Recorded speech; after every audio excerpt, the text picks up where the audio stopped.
So good morning, everyone. Welcome and thank you for joining our joint workshop, Cyber Threat Intelligence Empowering IoT Security, organized by the SecureCyber Cluster.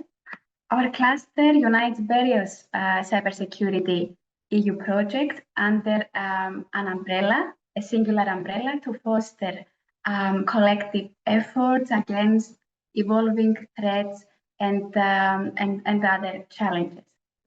My name is Christiana Kiperunda. I'm a project manager at 8Bells, a Cyprus-based R&D company, and also I'm the dissemination manager of SECANT, member of the cluster. And today I will be the moderator of our workshop. So today's workshop brings together 9 EU-funded Horizon 2020 projects, which have developed a cyber threat intelligence component, specifically focusing on IoT systems. And before going through the agenda and the structure that we are going to follow, allow me to pass the floor to my colleague, Dimitris Caballeros from SER. He's a scientific coordinator of SECANT, and he will introduce the term of cyber threat intelligence. Dimitris, hello and welcome. Good morning, everyone. Thank you. Thank you very much. I hope you can hear me well. Thank you, everyone, for being here. I think this is a very good initiative and very nice workshop we are having here. As we heard, the main topic, as Christiana said, is the cyber threat intelligence. And as I believe that most of you have seen in the projects, and we will discuss later on, one of the main aspects is to have actionable and accurate cyber threat intelligence. In order, this will be the benefit if they are both actionable and accurate, in order to have our security teams be better prepared in order to prevent cybersecurity threats. The main phases, as I could discuss, and then we will see each project, how it tackled and how they approach each phase, is to collect cyber threat intelligence related data. Then from a plethora of sources, you can have it from the web, from social media, from internal organizations like CMs, intelligence feeds, from communities like ISACs, and from more. Then after you collect it, you have to process it and analyze it in a suitable manner in order to actually make them as a true cyber threat intelligence, and then to understand the attack behaviors, patterns, targets, and motives, enabling more accurate and faster security decisions in proactive manner. So in my opinion, at least, this is a very crucial aspect, and we need to see how in Europe can make it even better through our projects and research in order to strengthen the European Union. I give the floor back to you, Christiana. Thank you very much. Thank you, Dimitris, for providing this insightful information. As I mentioned before, 9 projects will present their CTI component.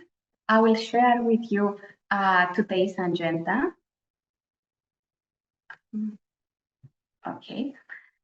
So our workshop is structured around 2 panel discussions, around 2 sessions. The first one includes presentations from 5 projects: Crosscon, Eratosthenes, Sentinel, Spatial, and Iris.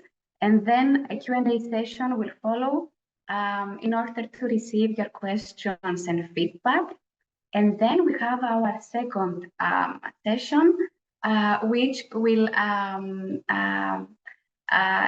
it will host 4 demos, live demos from Arcadian, IoT, Electron, ETAN, and SECANT. Again, a Q&A session will follow for your questions. As you can see, our agenda is tight, and this is the reason I would like to ask from all the speakers to remain within their allocated time slots. And without any further ado, I would like to give the floor to the CrossCon project, and specifically Joao Souza, who is going to present security stack status and updates. Yes, it's me. So I think you have the slides. Can you share, please? I can hear you, yes, very well. And Can you I hear will me? help you with your slides as well. Just a minute.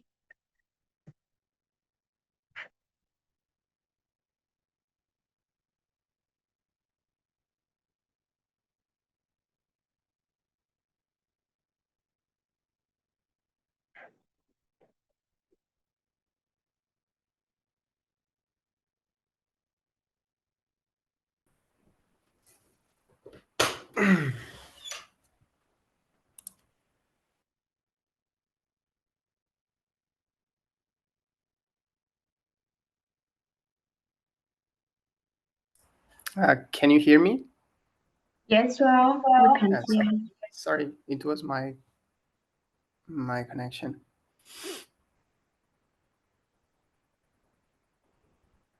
Okay. Can you present to me, please? Yes. We are seeing the slideshows, not the. We are not seeing the correct presentation. We are seeing the second screen one log. I'm sorry. Can I'll try to share can again. you change the display settings? Yeah. Can you see your presentation now? Not yet.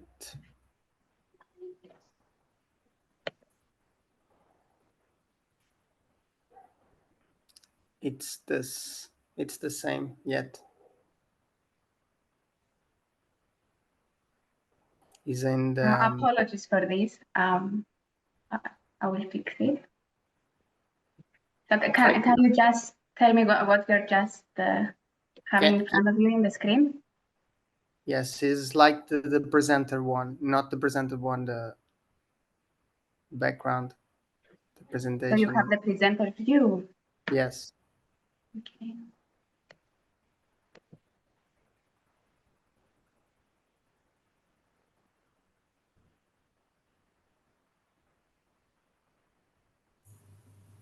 Now we see the correct slides. Okay, good. Joao? I can see it yet. I will just. So you cannot see your slides. Yeah, I see my slides, but I don't see the presentation. But we see the presentation. Currently, we have the slide with the agenda of today's presentation. I don't know why I don't see. I just see the PowerPoint, nothing more. I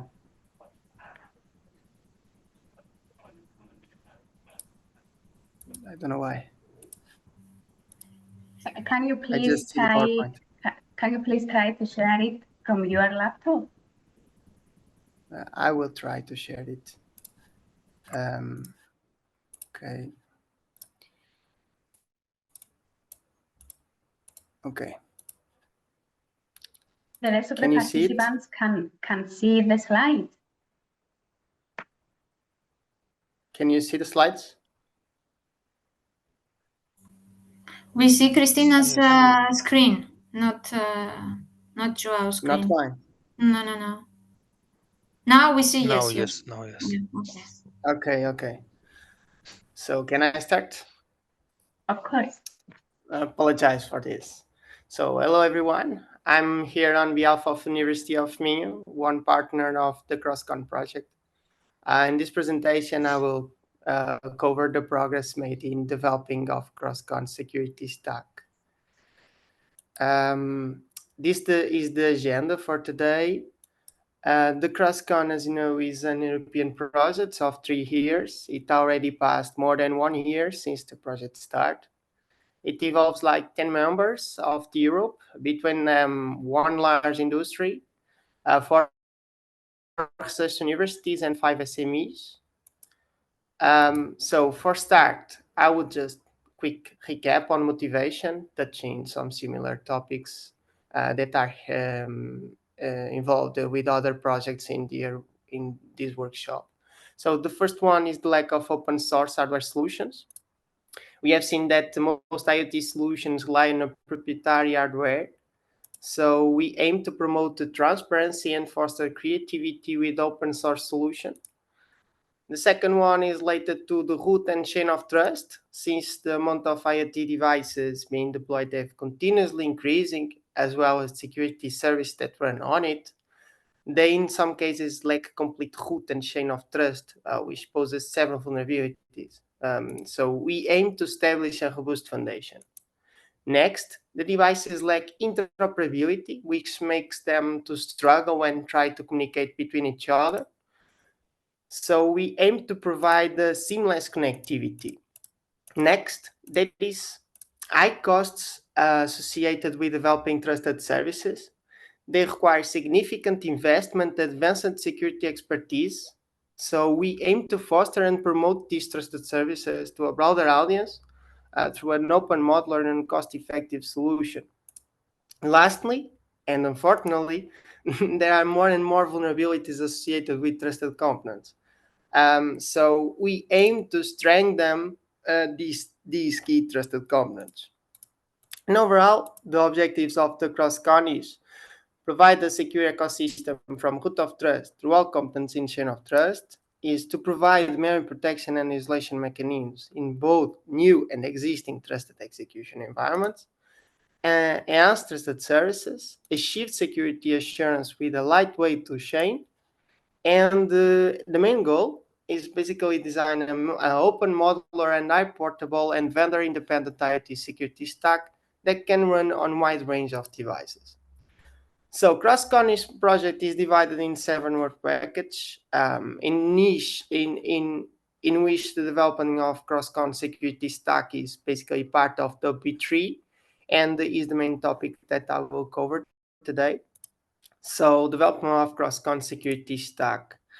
CrossCon security stack is composed by 4 components. The first is the CrossCon TE, which aims to cover the suitability and the interoperability challenges by covering several TE models, architectures, and implementations. The second one are the trusted services, which CrossCon will consider the baseline ones and new trusted services, where the new are the proof-based authentication and context-based authentication. The third component are the hardware security primitives. And last one is the CrossCon hypervisor, which have as its core the BAU hypervisor.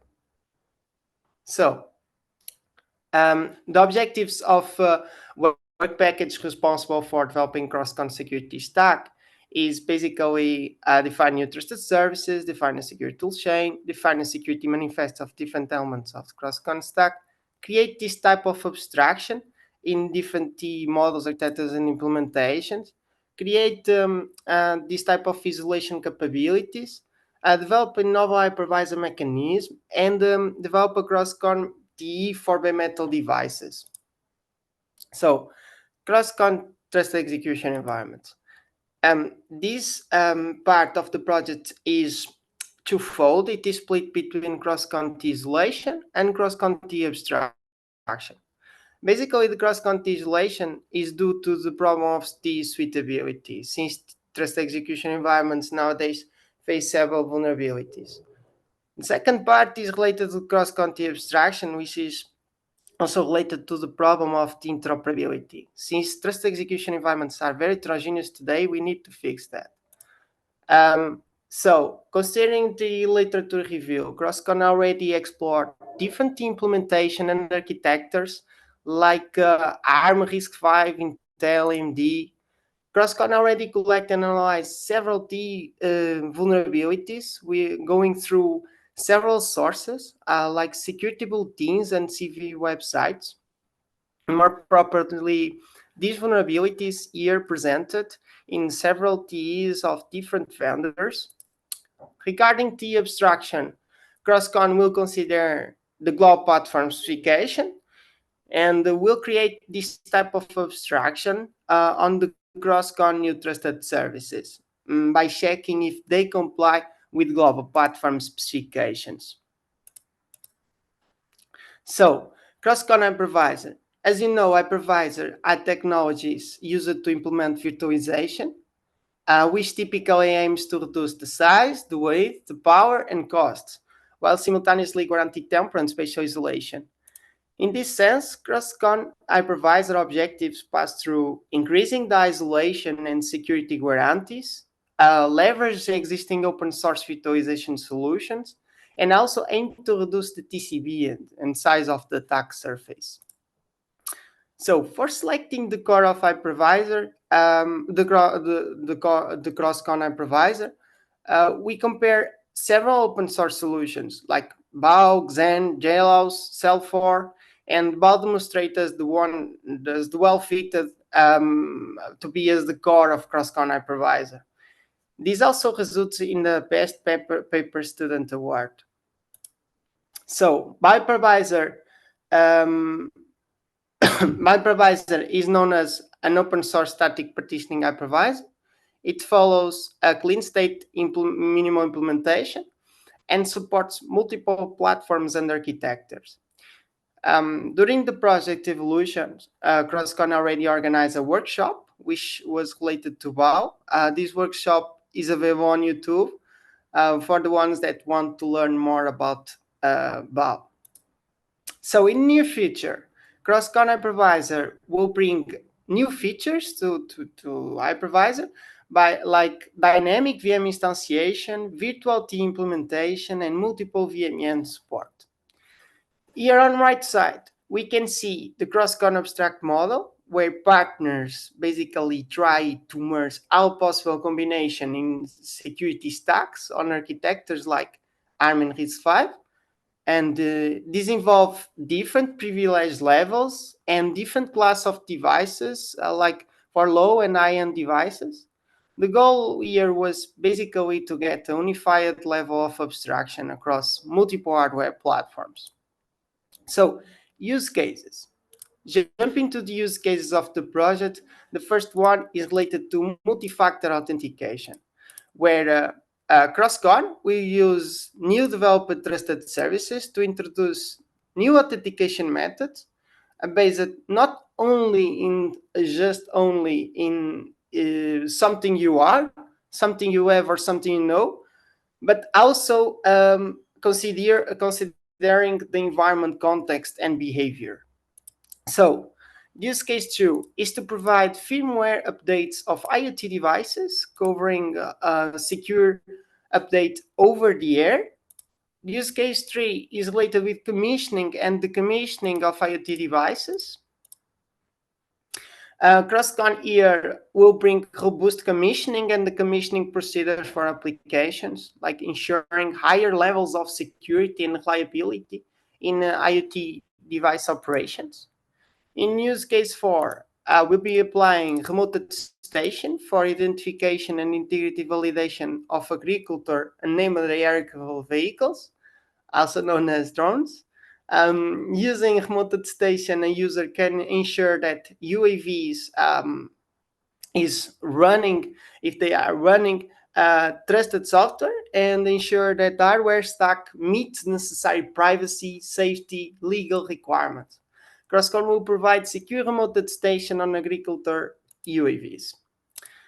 Lastly, use case 5 will operate mainly on the reconfigurable hardware, also known as FPGAs, by providing intellectual property protection for security multi-tenancy. CrossCon will provide security multi-tenancy, sharing the workload of one tenant cannot interact with the workload of other tenant. So during the evolution of the CrossCon security stack, CrossCon have actively publishing scientific publication, as well as some blog posts. If you want to know more about CrossCon, just get in touch and follow us. Thank you.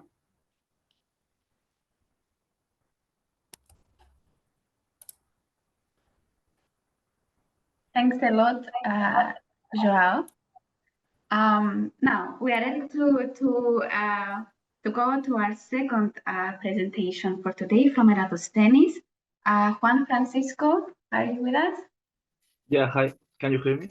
Yes, clearly. Thank you. Perfect. Do I share my screen? Yes. Okay. So, hi everybody. I'm Juan Francisco, and I'm from the University of Murcia. And today I'm going to share with you the Eratosthenes project and some kind of implementation to add privacy preserving techniques over the data that is shared in the cyber threat intelligence reports. So I'm going to begin, and as all of you know, cyber threat intelligence is very important. It's any kind of information that contains any IOCs or any cyber observables that will help any organization or any entity to be prepared for attacks that occurs in other organization.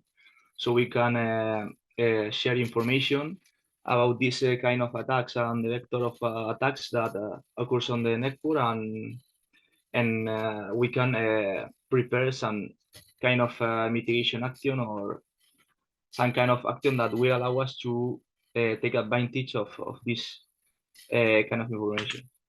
So with the wide growing of the IoT ecosystem, we know that that there is a huge attack surface, and also we know that in the low end of the devices there is a lot of protocols that they don't have some of them kind of robust security, so we must to secure them. And also here it takes importance the cyber threat intelligence sharing process. The threat intelligence sharing process occurs between using the platforms that are called threat intelligence platform, the TIPs. And as many of you know, MIS is one of them. CrowdStrike, Anomaly, ThreatStream, or Alien Bolt are some of these kind of platforms. This platform allows us to standardize. Sorry, are you sharing your screen? Sorry, I thought. I'm not sorry. seeing. Can you see now the? Yes, the now we presentation? are seeing. Yes. But you see the PowerPoint? Yes, Now it's okay. Now it's okay. Okay. Sorry. So as I was saying, the threat intelligence platforms allow us to establish a standard way of describing this information. So we can describe this information in many ways, and also it allows to add some automation mechanism, so we can in an automated way share this information and analyze it and react to it.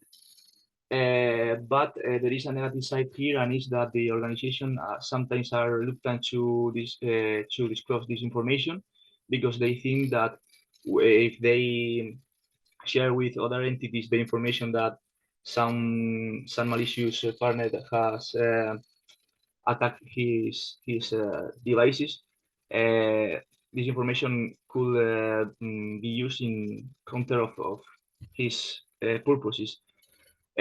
So in order to attack this kind of problem, we have implemented an asset that will apply some privacy preserving techniques to the data prior to the publication in the threat intelligence platform. In this case, our asset works with MIS, but it is also prepared to work with the TIP, whatever it is. So the way this works is whatever entity that is the producer of the alert, that it could be a CM, it could be an EDS, or whatever that whatever entity that triggers an alert, will share this alert with the service, with our service, and this service will apply some data mining and big data techniques to the data itself, according to policies that the user, that these producers have sent as input, and it will post the event with the anonymized information in the MIS platform or wherever the TIP is. So the most important part in this component is the anonymization service. That is the service that applies the anonymization itself. And then we have here an identity management, so we can have an access control over the producers. Also, we have here the policy management module that will manage all the policies that are established by default by the producers, and also in case of a policy that is input here with the event, it will check if that policy is well formed and is well and suit the event or the report itself. And then this element will apply the anonymization and share to me through this connector.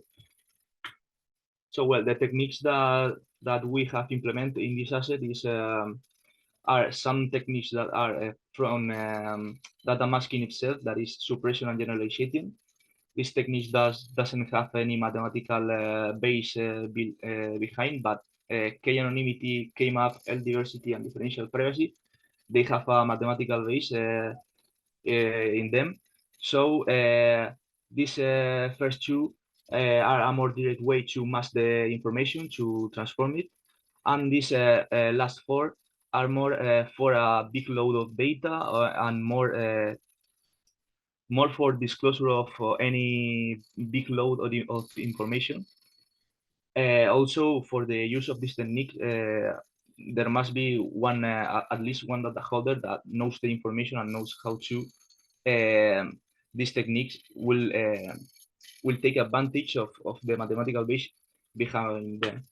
So, for example, in case that you want to see the policies that we use, we have designed this simple JSON where we specify the techniques that we are going to apply here in the privacy policy files. And then here in the hierarchy policy, we define the way that we can transform the data. For example, here you can see a more complicated policy where we are applying diversity, and then we are applying here some differential privacy by noise addition. And the way it works is first the producer or whatever the EDS triggers the alert. The alert goes with a kind of policies. The policies are first the user is authenticated against the EDM. Then the policies are checking the policy management. Then the anonymization itself occurs here, and it applies the techniques that we have designed here in the policies over the event, the original event. And the original event is stored here in the secure database, but the anonymized event is published here in the MIS platform. So we have transformed the data. We have here the original data in case we need to some kind of auditability or recover that original event. And the result of this process is that, as you guys can see here, is an event. Here, for example, this event have like 1,000 objects, and it has some attributes that have been transformed by the policies that we have told the service to do. And in this case, this event is for financial, but this could have more use case, and this is suitable for whatever the use case is. So now that I have explained this, I will show you how we apply this asset in the Eratosthenes project. The Eratosthenes project is a project that is designed to want to design a framework that is decentralized, scalable, efficient, and privacy preserving IoT identity management, and that wants to assure that a device in a network in his entire lifetime will have the monitoring, recovering, and reaction to whatever attack, and that it has its normal working process in a secure way. So one of the parts of this project is that we apply the cyber intelligence shared process, and the way we do this is here you can see the architecture of the project. The important part here that we are talking is the CTA sharing agent, and the sharing agent is going to be interacting with the EDS, some mood management module, some trust managers, and whatever the module is that have some information that could be used in order to protect the device and to get new attacks. So I finish quickly here. The CTA sharing agent will be listening here the monitoring module, in this case the EDS, and it will take all the alerts that are coming from here, and with the policy that it have, and also the policy that the organization could create here, also by a front end that we have developed it. It will act as a proxy between the NIST platform and the monitoring components itself. And then this information is going to be published, some part of the metadata of this process, some info of the events that they that has been posted in MISP, and this information is also shared between domains through the CTI agent of several domains. And to finalize here, I show a more specific flow or use case where we use this.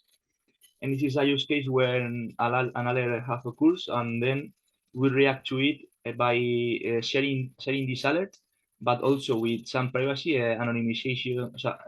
I mean, with some privacy by applying these techniques over the original report.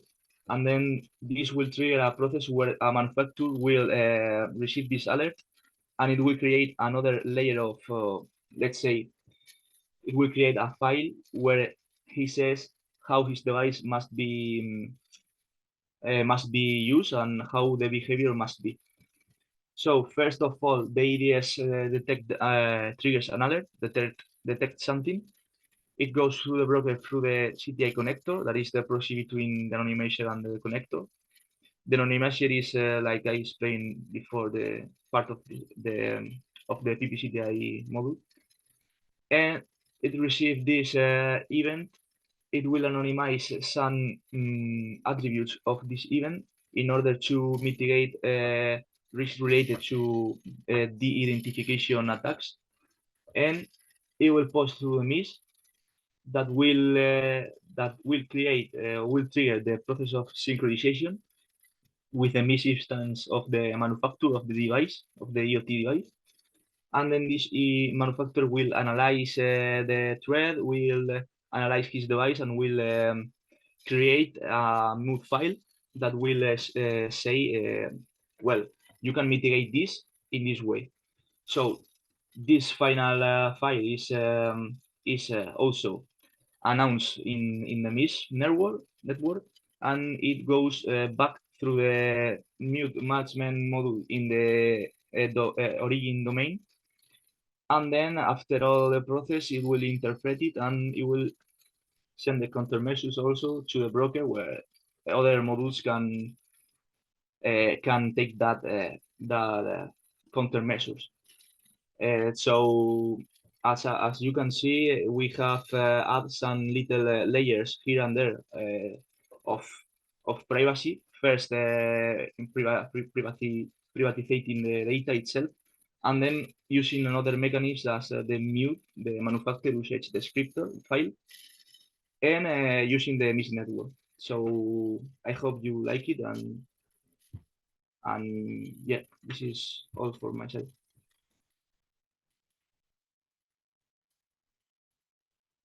Thanks a lot, Juan. Okay. And now we can move to the presentation from the Sentinel project, Bridging the Security, Privacy, and Data Protection Gap for Smaller Enterprises in Europe. We have with us Cyranoush Akarmazian from ITML. Yes, thank you. Cyranoush, can you hear us? Yes, I hope you can hear me. Yes, clearly. Yeah, okay, great. Let me share my screen.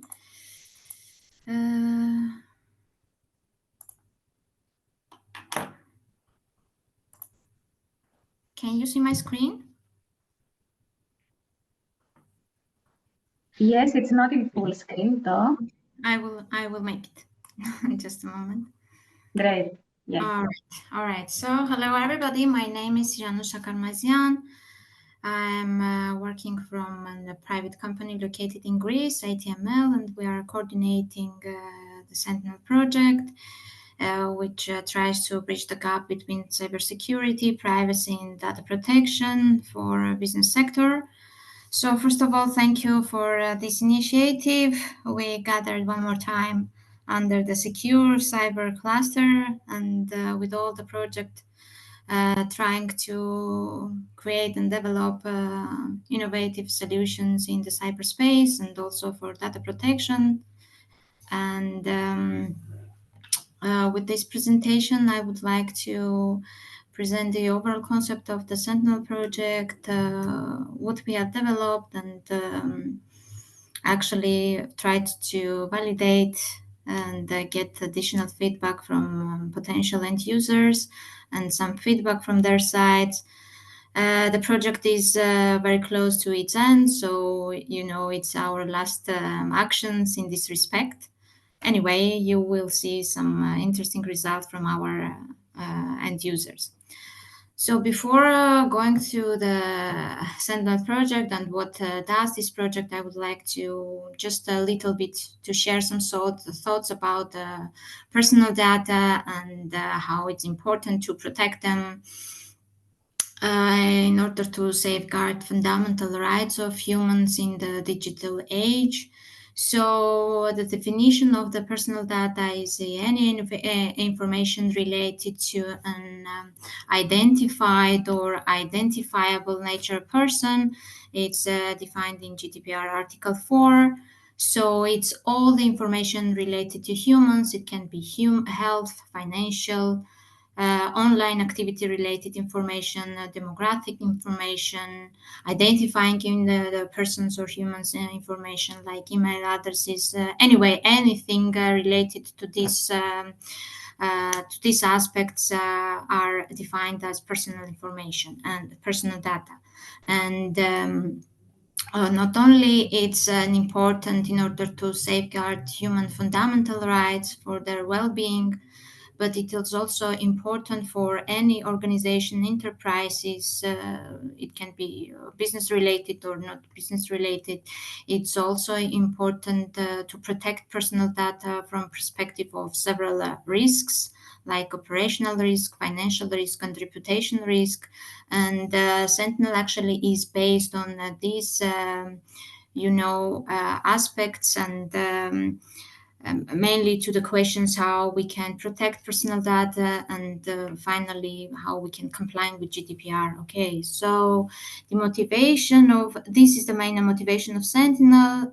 We're focused more on private business sector, and it's supposed to help SMEs, MEs, which needs protection, okay, due to the violation of individuals or customer privacy rights, due to operational downtime or the data losses, reputational damages or GDPR fines. And it's the purpose of this project is through the developed platform to mitigate risks, as I told you before, which can be operational, financial, and reputational.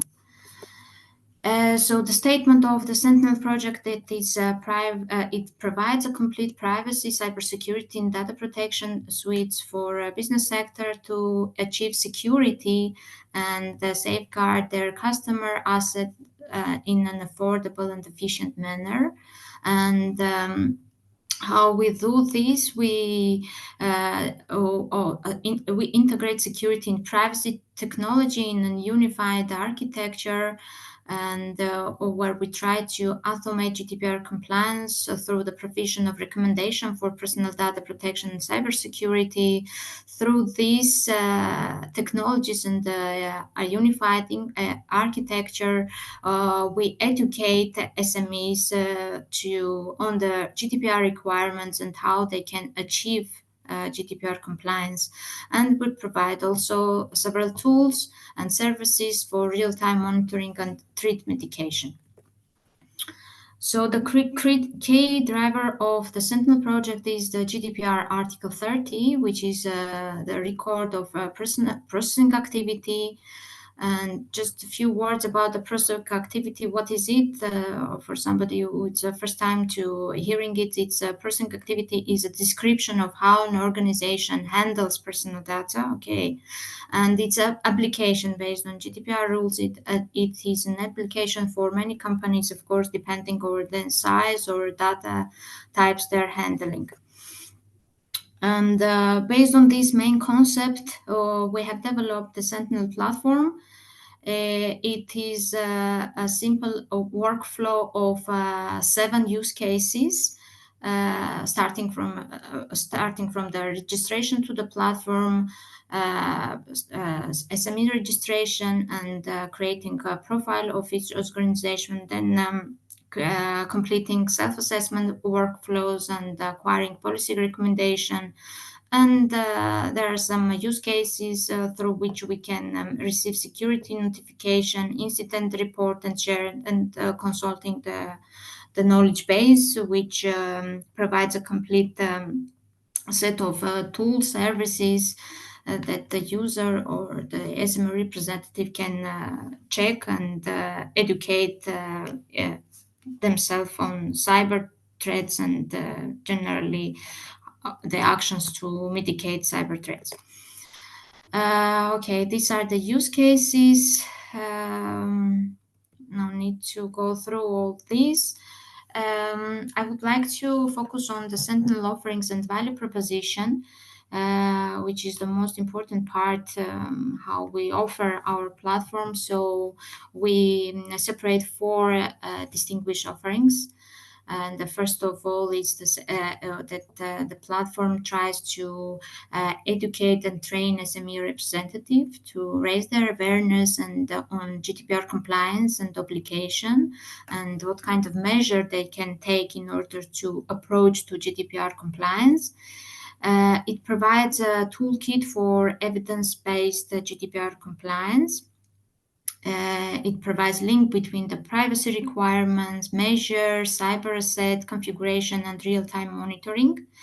And based on these these offerings, it of course the most important part is we cut costs through the automation. So it provides a GDPR compliance check, data protection impact assessment. It provides tailored recommendation for GDPR compliance and policies, as well as real-time monitoring for cybersecurity and privacy compliance.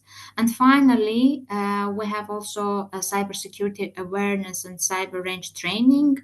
Again, here, the main purpose is to raise awareness and train SMEs to recreate the cyber setup of their organization and learn how to do cyber defense. A few words also about Sentinel validation. As I told you previously, although we have 2 dedicated, pilot cases, our partners, we have validated the platform also in real world settings, facilitated by more than 20 distinct enterprises coming from outside and not being a partner of the Sentinel project. And they represent multiple fields like health and social care, accounting and finance, human resource management, from IT and IT security and data protection field. And all these individuals were coming from either being either basic or intermediate level of knowledge regarding GDPR and cybersecurity. Just some few words also the feedback that we have received. We were very excited of our achievements. Actually, we had last week our final SME-centric workshop where we demonstrated the platform, and we invited these end users to test the platform during the workshop, and we got very excited feedback from their side. Just a few words about the achievements. 2 questions. If they can find Sentinel useful within their company, and we got almost 65% yes, with 30% maybe answer. And the next question was if they plan to invest such kind of tools and services within their organization in the future. Again, very positive answer. So 47% of the end users they accepted that they can and they are willing to invest in such tools, and maybe 37% of end users maybe after 2 years, and only 16% of users they didn't know if they are planning to invest on such tools. Anyway, the results and all this feedback was are very promising for us, and we're very excited of our platform that we have developed, and it was we could test it in real life settings. This is all from my side. You may see our contacts. By the way, if some of you would like to test the platform, it's open and easily available for all of us. Just contact us and we can help you to go through the platform that we have developed. Thank you for your attention. If there are any questions.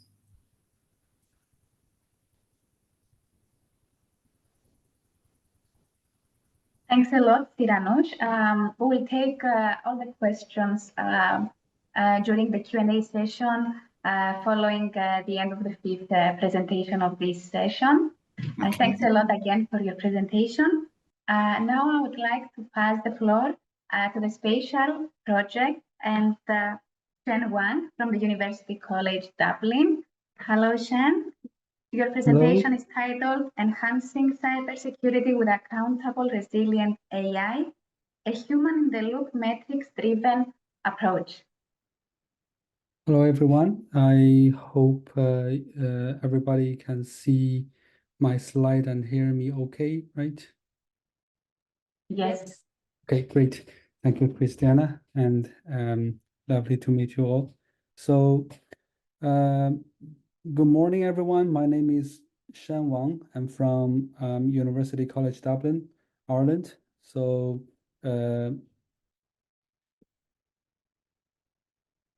firstly, I would like to give a quick, brief introduction of what is Spatial about. So, Spatial Project, the full name of that is Security and Privacy Accountable Technology Innovations, Algorithms, and Machine Learnings.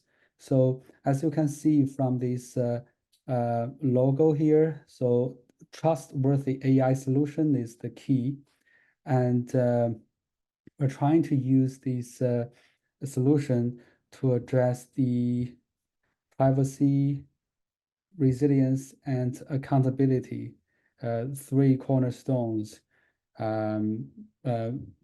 for this project. And we want to propose a trustworthy AI solution that is ethical, lawful, and robust. So, which means that the innovative part of our proposed solution are not only technical, but also hopefully will potentially create some social impact in the long run. So our project starts quite a while ago and will be due August later this year. This project involves 12 partners from different European countries, across different universities, research institutions, and SMEs. So this is the overall work package structure for spatial project. The role of UCD, University College Dublin, for us is mainly to bring the bridge between the technical requirement and a more integrated spatial platform development. So, which means that our role is leading this work package, trying to propose something that is scientifically new and also promising to be further developed in the near future and also tested across different use cases. So in particular, our role is firstly propose a set of metrics to measure how good is your model, how secure is your model, how privacy preserving is your model, and how accountable is your model. So firstly, we are going to propose the metrics, and secondly, we need to propose a process that can embed these metrics and then plug into the existing state-of-the-art development process and trying to make the existing AI algorithms for cybersecurity solutions more accountable and resilient. Okay, so motivations. Well, as most of us may aware that the AI solution so far recently focused too much on increasing the model utility, which is the accuracy of the model, while ignore the accountability, security, and privacy. So, well, ideally, we want to propose a solution that can achieve a perfect effectiveness on all of these four aspects. But actually, practically, we actually need to make a trade-off among those. As shown here, that, for example, the explainability part of the AI models are actually well, decreasing if we want a very powerful model. So normally a very powerful model, for example, deep learning based model, are based on the large training data set and also the large scale of the model itself. So normally we consider it as a black box AI. So it will be good if it can provide a very high accuracy, very high model utility, but to some extent, when it is not performing well, then we really need kind of explainability for people who can understand why the model goes wrong, especially for some critical tasks like autonomous driving, right? So the first motivation for spatial is there's actually no perfect solution, and we need to focus on these four important aspects while proposing the trade-off solution. Secondly, we find that developing accountable AI or trustworthy AI solution, human perspective is the one of the most important factor.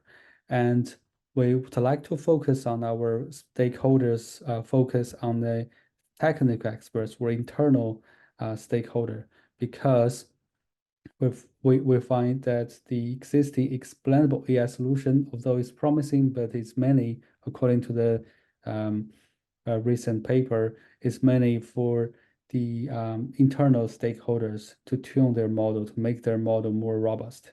So we thought a more stable trajectory for spatial is to focus on explainable AI, to to address the internal stakeholders' needs first, and then gradually extend to the external stakeholders, which is non-domain expert end users, and making them more confident in using trustworthy AI solutions. Okay, so this is the spatial process we propose. As you can see here, in total, we have 4 steps, while the 3 steps are all need the internal stakeholders engagement. So generally, the first step is we need to meet with the use case owners to set a realistic trade-off objectives. In this case, maybe we help the use case owners transform from focusing on the model utility only to a balance between the model utility and accountability. And the second step, we actually have already proposed a full set of the metrics in terms of model utility, accountability, resilience, and privacy.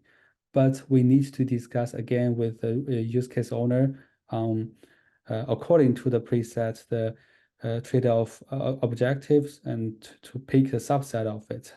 Because in some cases, the metrics are not available for computation, for the data access issues, and so on. And step 3 is basically using the existing AI pipeline from training to testing to deploying and to fine-tuning. While specifically for the fine-tuning part, we need to bring the internal stakeholder back to the feedback loop and seeing the result, and then discuss for the further improvement actions. Okay, so so far we have preliminary results for all 4 use cases that our spatial project is focusing on. The first one is from Telefonica. Basically, their use case is federated learning. They provide a service called federated learning as a service, FLAS for short. So their use case is basically want to focus on the balance between the model utility and privacy preserving. Well, so I won't go into much details on that, but I just want to highlight quickly what is the key result. So we find that firstly, we find when we add a different level of noise to the model, we can find that the privacy is preserved very well, while the model accuracy still maintains the high level, which is great, but only for some specific data sets, in this case, another NSLKD data set, but for some other data set, for example, MNIST data set, it's very, very sensible, which means the accuracy might drop to the very low, unacceptable level. Well, so this is the one conclusion. The other one interesting finding is we propose kind of privacy metrics called user diversity, which means basically for federated learning, although all the clients might be different from each other, but we want to hide the user diversity so that it is harder for the attackers to influence their privacy, client privacy information. So we can find that the user diversity is actually kind of decreasing, or similarities actually increasing quickly with the increasing number of training epochs. So we would like to suggest the user of FLAS that pay more extra attention on the first few training iterations. While the second use case is from Montemarsh. The company specializing in providing IoT solutions on the 5G scenario. So basically, we get a data set captured from their in-house IoT 5G testbed. So this network traffic coming from different user behaviors, including video watching, including the interactive messaging, also including the web browsing. So the AI solution here is trying to identify which is which. So the spatial trade-off objective here is trying to balance the model utility and accountability under the very typical AI model evasion and data poisoning attack. So basically, we use XAI and find that XAI is actually trying to help to detect if this current AI model is under attack or not. And we also find that this accountability behaves differently under different AI models. While the third use case is from Fraunhofer Focus in Germany. Basically, they have an emergency call system of voice over IP based on voice over IP infrastructure. And the current AI solution is trying to capture the patient's heart beating, let's say heart beating sensor data, and then trying to automatically trigger the hospital side. If there is any abnormal thing happened, then the hospital will send the ambulance and to the patient's location. So that's what this testbed is about. While what we are trying to build on the top of that is because the existing AI solution will have a lot of false positive cases.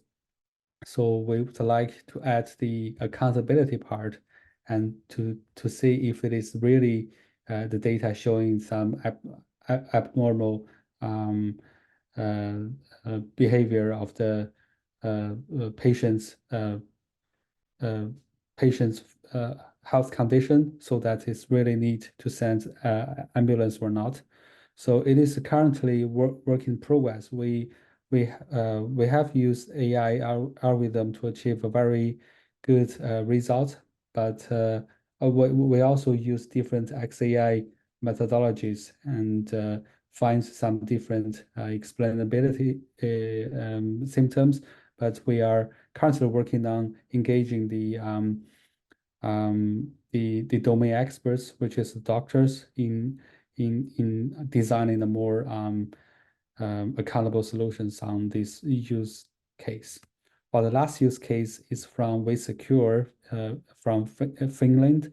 Their use case is basically the maldoc detection.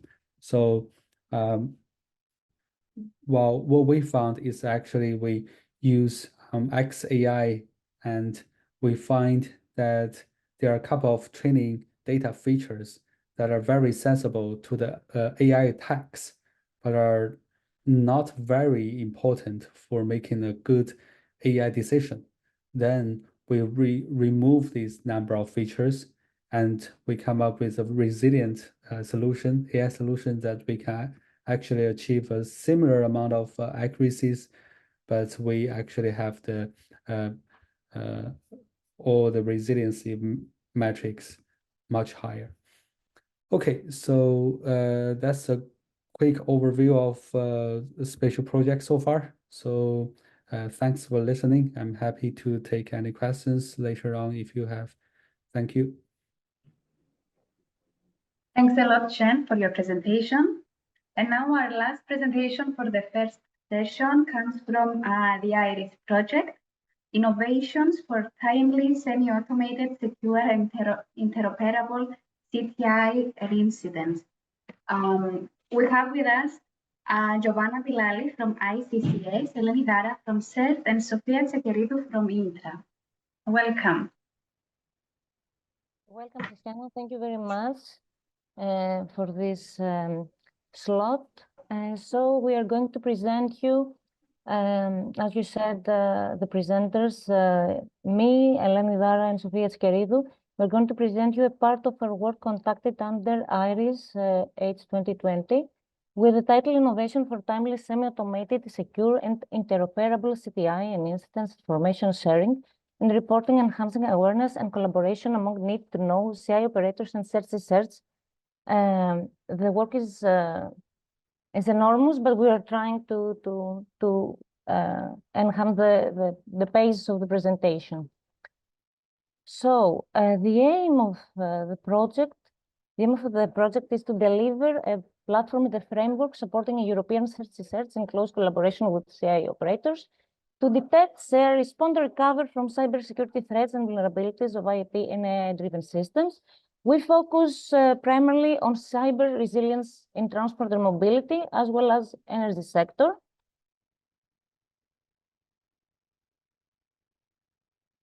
So this is the high-level architecture of IRIS. You can see several modules and tools.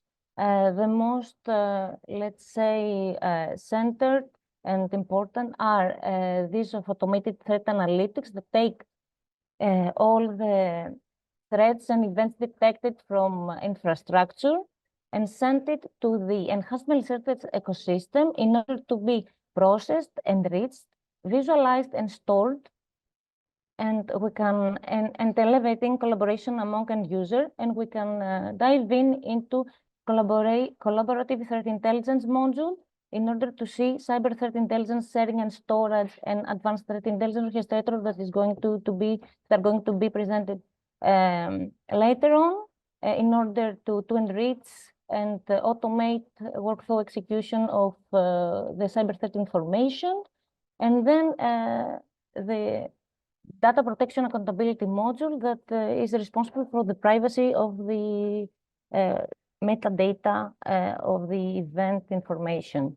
So the core innovation CTI are the automated and timely CTI and cyber threat incident information collection, the semi-automated and interoperable CTI workflows management and integration within ATA tools, dynamic CTI information enrichment, semi-automated, secure, and timely CTI and incident information sharing and reporting among need-to-know stakeholders, enhanced and timely cyber awareness and collaboration among need-to-know stakeholders, and we close the loop with the semi-automating response policies execution and acknowledgement of detected vulnerabilities and threats. Now, I will show you that we use some standardized cyber threat language in order to disseminate the cyber threat information within IRIS. We use PIX 2.1, and also in order to disseminate the responses through the search and CI operator, we leverage on Cacao playbooks to establish standardized, scalable, and consistency effective incident response procedures for common threats. From the earlier stage of the proposal, we identified some problems that probably the end users, search and CI operators face during their daily processes. Some of them could be the time-consuming processes in activities such as monitoring or waiting for alerts to arise, identification of abnormalities. The decision-making process also is a very time-consuming process, the variation of data sources, and the continuous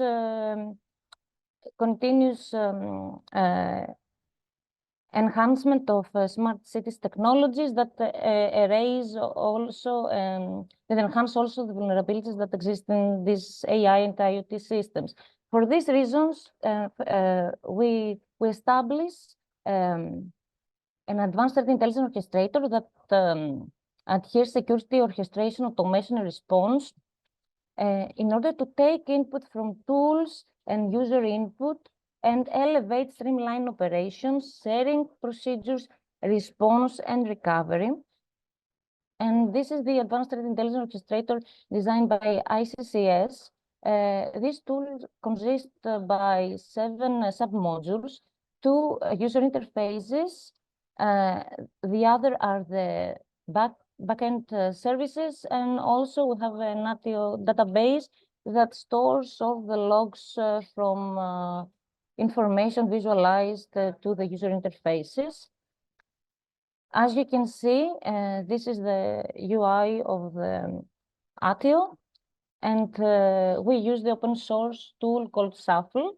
We can integrate all the tools from the project. Also, the user has the capability to create customized workflows, to use pre-made workflows, to change some of the parameters, such as endpoint steps tools, to use categorization tags in order to navigate within. Also, we have created the monitoring app that records all the end user modifications, additions, or deletions in a particular workflow that an end user wants to execute. Here, you can see a workflow. This workflow can be executed either automatically or not. The most important is that the workflow starts from the left to the right. Here is a webhook that can be triggered, and then the flows and all these processing actions happened automatically. So you can see here the MISP, then all the information sent to RRR, and then forwarded to the dashboard. And if we move on, here are some of the standards that I already presented. Thanks, Sophia. So here you can see the STIX 2.1 iris data model that we have already created, and the objects of this data model. And also here you can see all the elements that is used in order to have a cacao response. The metadata are the main elements, and the workflow steps that integrate logic to control the commands to be performed and targets the receive, process, and execute commands, data markings that specify the playbooks handling and sharing requirements, and extensions that allow to granularly introduce additional functionality. And this is an example of a STIX Cacao instance. And now I can pass the floor to Eleni. Okay. Okay, thank you, Giovanna, for passing the floor to me. Good morning to all of you. I will give, let's say, a status of the CTI, the Cyber Threat Intelligence under the IRIS project. Sorry. It is actually worth mentioning that the CTI is generated from indicator of compromise, the IOCs, and the tactics, techniques and procedures, the TTPs. They also offer basic information about the attacks. The TTPs describe in a more general, let's say, way the attacks, the way of the actions of the attackers. The CTI can offer the organization to mitigate the damage caused by the attackers. Under the IRIS project, the CTI module focuses on the collection, the sharing, and the reporting of the threat intelligence to search and research, while at the same time it builds taxonomies and ontologies targeted to IoT and AI-based related attacks. As mentioned,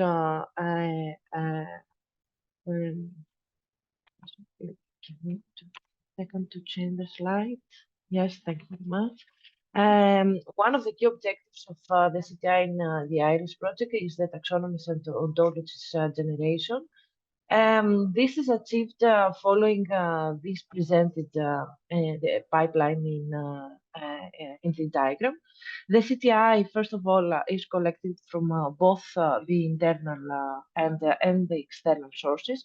When we are talking about the internal sources, we mean the information received from the tools, the other tools that described in the architecture earlier on from Giovanna. And the external sources, we mean the vulnerability database, the search feeds, the proof of concept sources, etc.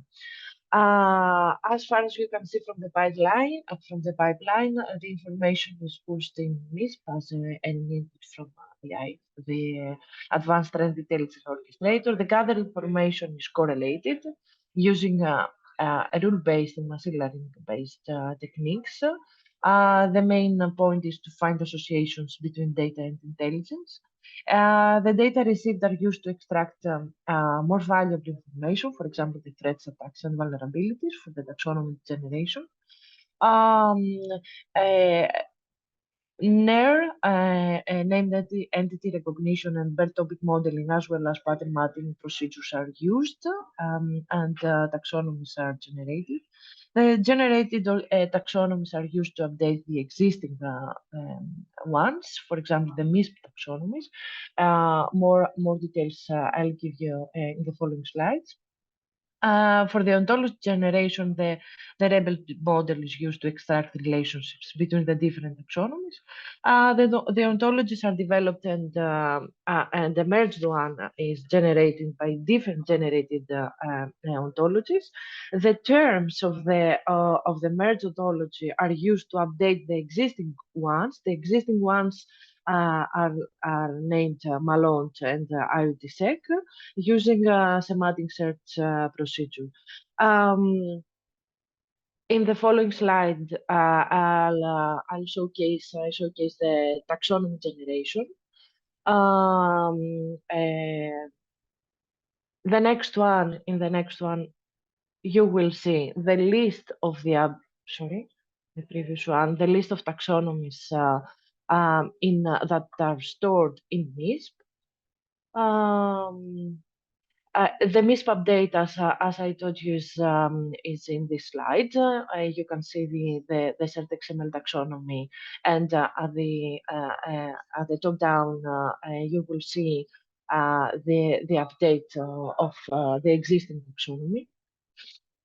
The visualization environment of the ontology creation is the one that I showcase now. You will see a merged ontology, the Malone, and the one that has been created from our tool. In the next slide, you will see the ontology generation from on the left from the internal sources, that is the tools that are used in IRIS project, and on the right part, the ontologies generated from the different external sources. And then in this slide, you see the update of the Malone and the IoT ontology, and how it is showcased in the after the update with the existing ones. And now I'll give the floor to Sofia.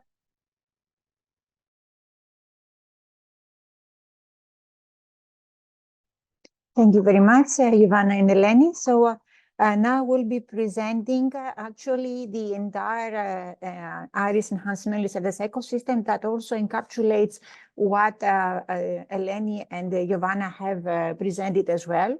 So the key objective has been for this sub-module subsystem of the IRIS platform to extend the Melissa's version to open source platform, incorporating the IRIS CTI development so as to enable, as has already been mentioned, secure and efficient security information representation in standardized formats, STIX version 2.1 Cacao, but also a conversion to MISP objects. This, of course, leads to interoperability of communications of information within the IRIS platform for components, but also across IRIS platform instances, because the IRIS platform actually presents a distributed ecosystem. Of course, we allow in this way the secure publishing, sharing of AIT and IoT relevant CTI information. And we wish to enable the timely collaboration among the need-to-know stakeholders, according, of course, to the different directives and NIS2, SER, and CRA. The aim is to promote wider awareness, better preparation, detection, and response capabilities, so the full cycle. To define setting policies and communities of trust, to share sensitive information, but also to collaborate and manage potential vulnerabilities as well as attacks, which is most pertinent. and to securely communicate and collaborate within and across CERT authorities and CI operators. So our main stakeholders actually for using the platform, and we have two flavors of the M ecosystem, are the CERT authorities and the critical infrastructure operators or operators of essential services. We provide for that aim an advanced and unified dashboard that enables incident reporting, situational awareness, response actions, configuration, and recommendations, offering, of course, authentication, authorization services, and roles and rights management. And as I said, the M ecosystem is a distributed architecture. So we have instances and different flavors deployed at the stakeholders' premises. So we have the MF flavor for CI operators and operators of essential services, and the MF flavor for CERT authorities.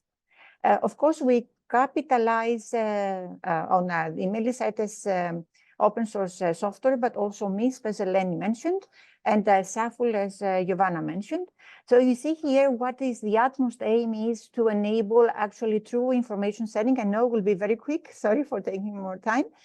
True actual information sharing, but in a timely manner, secure, and as well as to enable the collaboration among the necessary stakeholders. So you see here, for example, that if an energy CI operator experiences that is running an IRIS at, I don't know, my mouse is on, yeah, an IRIS instance, a platform instance, then detects the automated threat detection components detect a threat.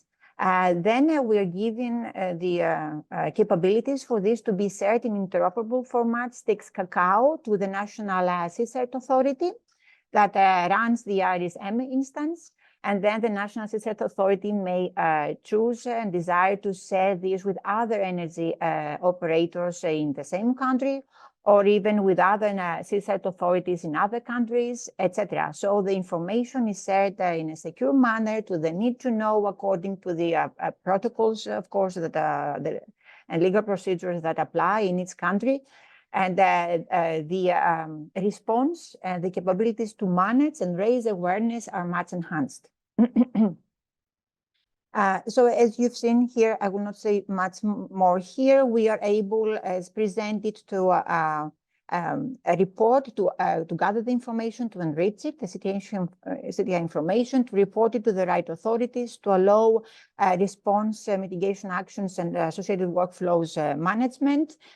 For some cases, automated response actions can be configured. For other cases, the decision how to handle the situation rests with the security officer, the critical infrastructure operator, in collaboration with the CERT authority.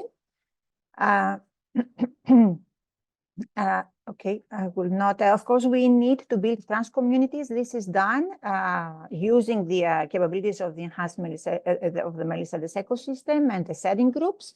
You see here the two flavors of the MA platform. The one for the critical infrastructure operators, who can view what the automated attack detection tools have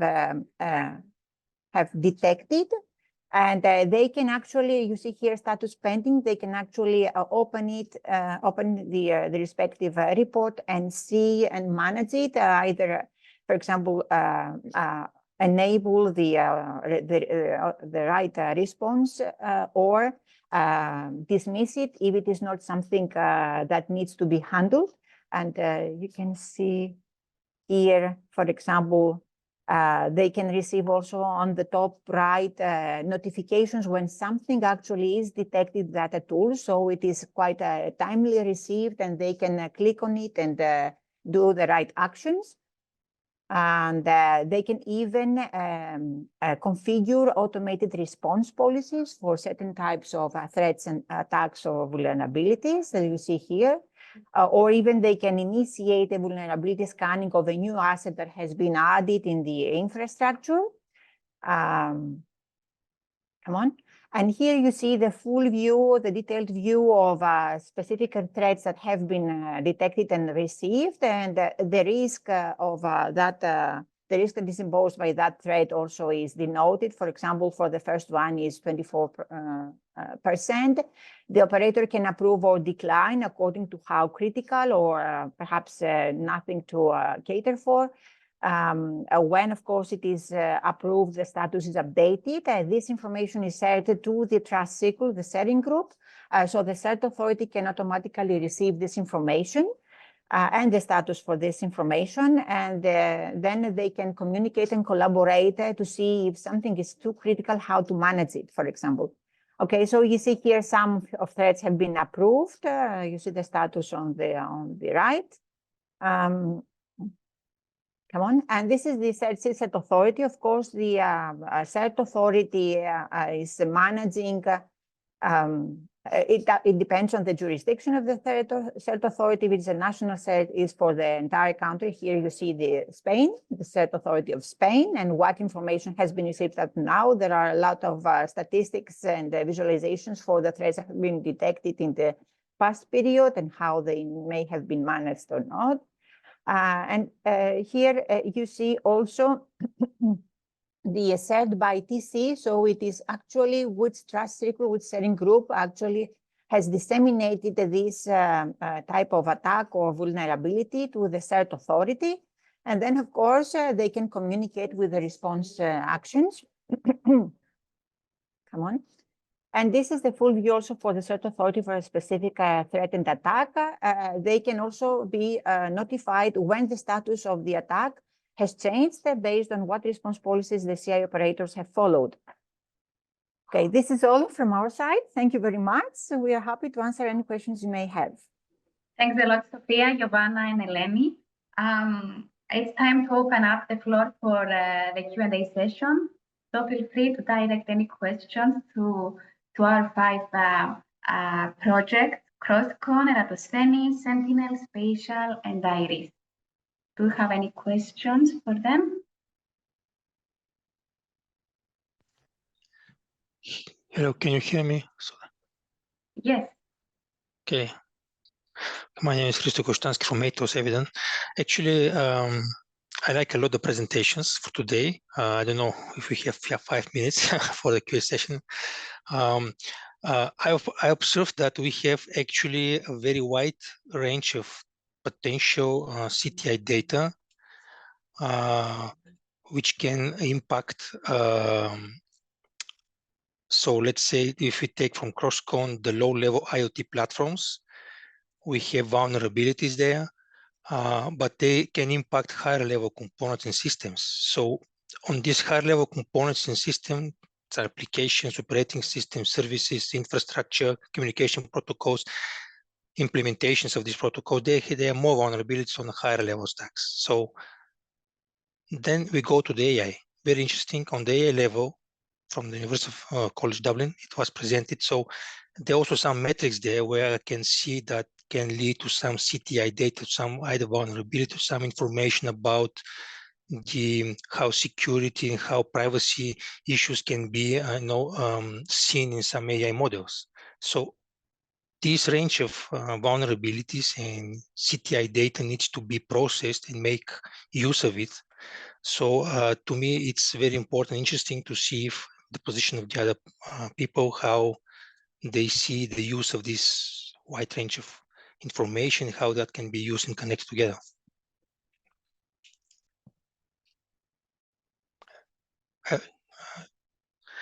Hope it was clear enough. Yeah, I think your view is definitely correct, and I strongly agree with you that this data being used by AI models has to be carefully monitored and also has to be accountable, which is one of the key focus of our project Spatial. And if you're interested in these metrics, so we actually have our key deliverable that is related to the metric definition released here. So I would like to post the link here. So that's the 2.2. So because we are mainly, I mean, as UCD, we're mainly taking care of the explainable AI part. So, but we do have some strong collaborators, for example, with Secure, who has been providing these cybersecurity solutions over decades. They propose a selection of the vulnerability metrics, which turn out to be very useful. So, as far as I know, is basically starting from the existing resilience metrics and trying to measure how much effort that the attackers that is going to take for getting the information of the target AI system, and how much effort that as a defender should make to defend against the certain AI attack. Yeah, again, thanks for your question.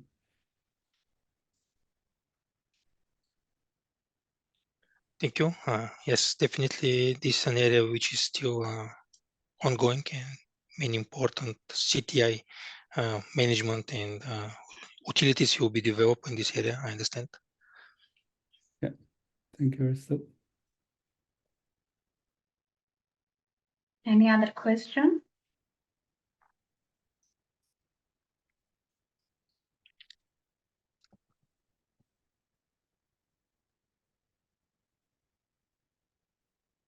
Okay, if not, we are ready to begin with our second session, and I go directly to Arcadian IoT, machine learning assisted system for cyber threat intelligence.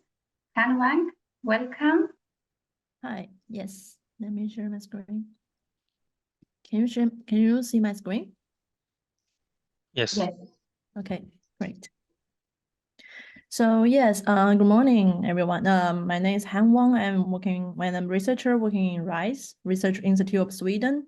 And so today I'm going to present our work on CTI, which is we call the machine learning assisted system for cyber threat intelligence.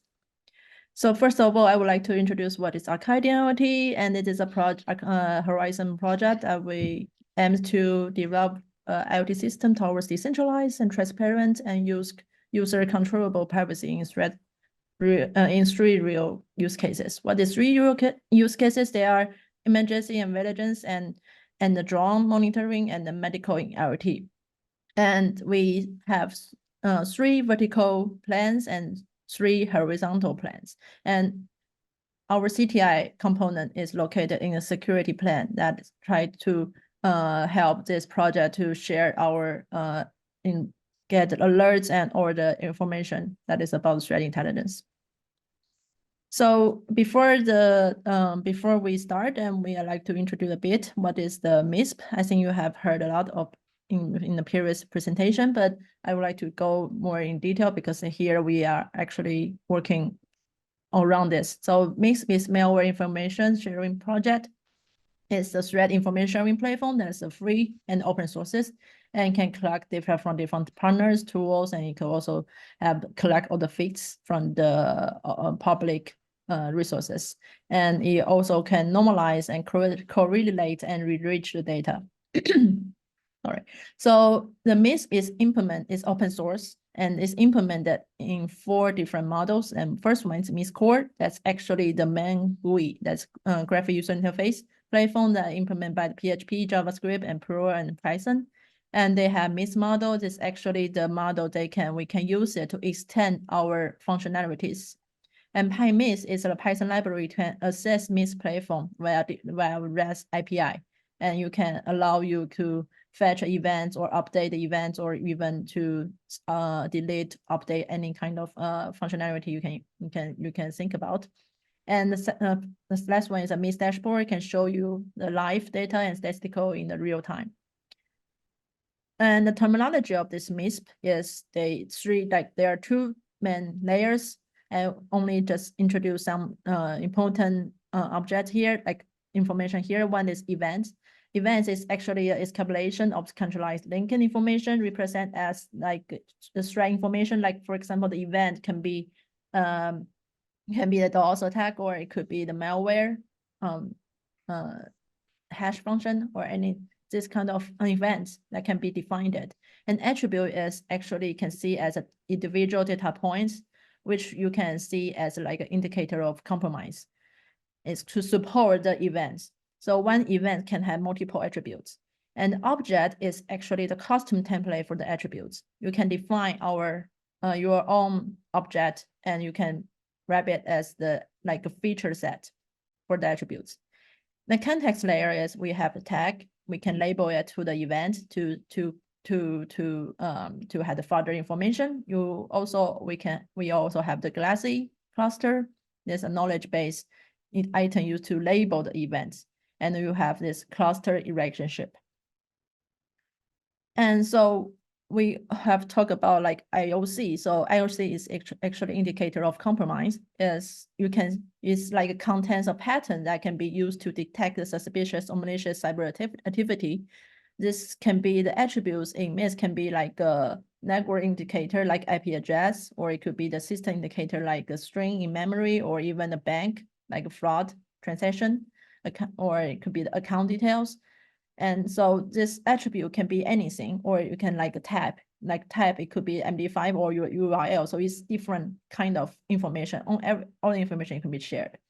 And IDS flag, there's one attribute that's called IDS flag, that whether you can use this attribute directly to the IDS system.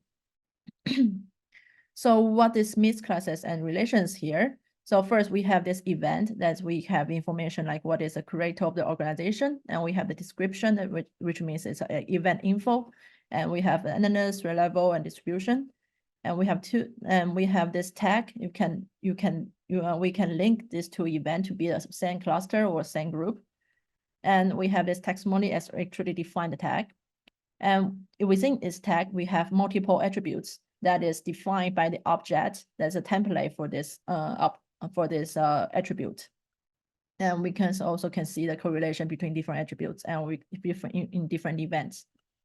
So our idea in this CTI work, that we have this, our motivation is that because CTI usually is and can be implemented in the like smart building, and it's really high, like really full of resources, and it's on the cloud. When we in all the other partner organization can share their strength information to the MISP in the center, and but because there are different kind of organizations such as telecom or hospital or bank, they have sharing different kind of data. So actually conventional methodology for cyber threat intelligence management is usually to be very expert involved, and it's really time consuming and prone to error, and they are really resource demanding.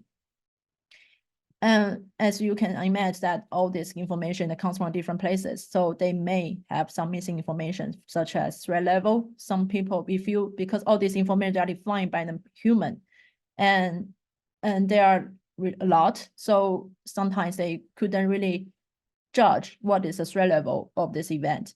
And sometimes its event can be missing. Information can be missing. So we have some missing information here. The goal of this work is to develop an extended version of the MIS platform that can include that we use machine learning models to support all this and to automate the management of this process of CTI data. So here is a framework of our CTI work. We call the mass CTI.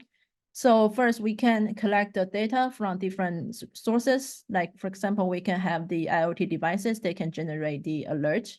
Then alert, we define our own sticks, but that is another work we're not going to present today. But here another format we defined, or even we can gather the other external resources such as sticks data. We can gather from other MISP feeds data. Then we also have some other custom data format that we can gather, and we generate a data sample from the IOC we received. And this data sample will fit into our 3 machine learning based model. First one is threat level ranking. Second one is event classification, and we have IOC clustering. All this after this remodel, they will output the result, and we'll aggregate all this result to generate a MIS format.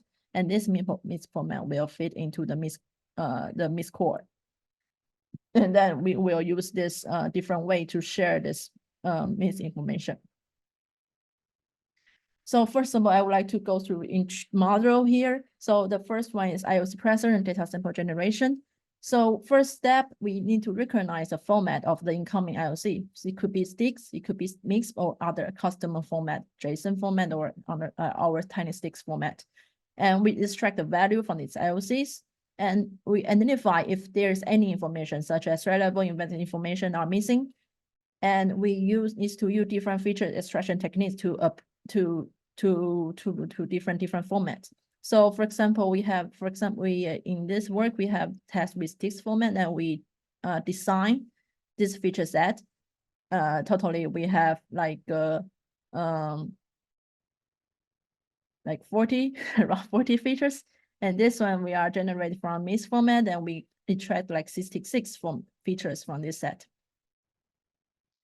And then after the data sample is generated, we input this data sample to 3 machine learning model. First one is threat ranking. We use unbiased learning to rank algorithm to learn the rank of the threat. You can be sorted out which IOC is most important or most urgent. And so we can prioritize and rank the received IOC based on their severity, likelihood, or exploitation, or potential impact. And the second one is event classification. We design to classify type of threat, like I said, like could be malware, phishing, or DDoS attack. And we test it with multiple machine learning model. We test with CNN, convolutional neural network, XGBoost, and random forest. And we also integrate with federal learning that can enhance privacy preserving for the training of the models. And we also fed into our IOC clustering model that we can group similar IOC together based on common attribute or behavior pattern. And we assign this data sample to a cluster ID that can cluster IOC together. What is the goal of this model is actually when we share the IOCs, and we can share this IOC in the same cluster to the subscriber according to the cluster tag. So it can benefit the subscriber that if they are interest in one IOC, but they can actually perhaps some potential rated IOC can also see what can also receive the IOC that they are potentially related. So here comes the demo I have recorded, so we can demo for the CTI. Here comes to the right cyber threat intelligence welcome page. We are using MISP, malware information sharing platform. They provide this graphic user interface to show their information. First, after we register to this system, we can log in with our email address.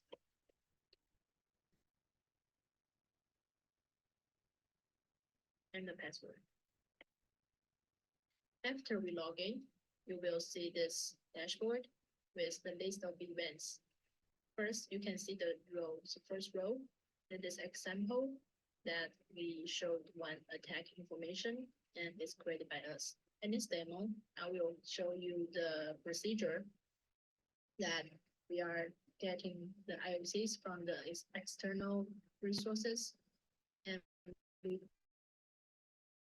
receive all these IOCs, generate the sample from them, and classifying models and event classification model to predict the information that we need, and we generate the mixed format. We import this information to here, to this system. So let's begin. We can use our Python script and our input data set.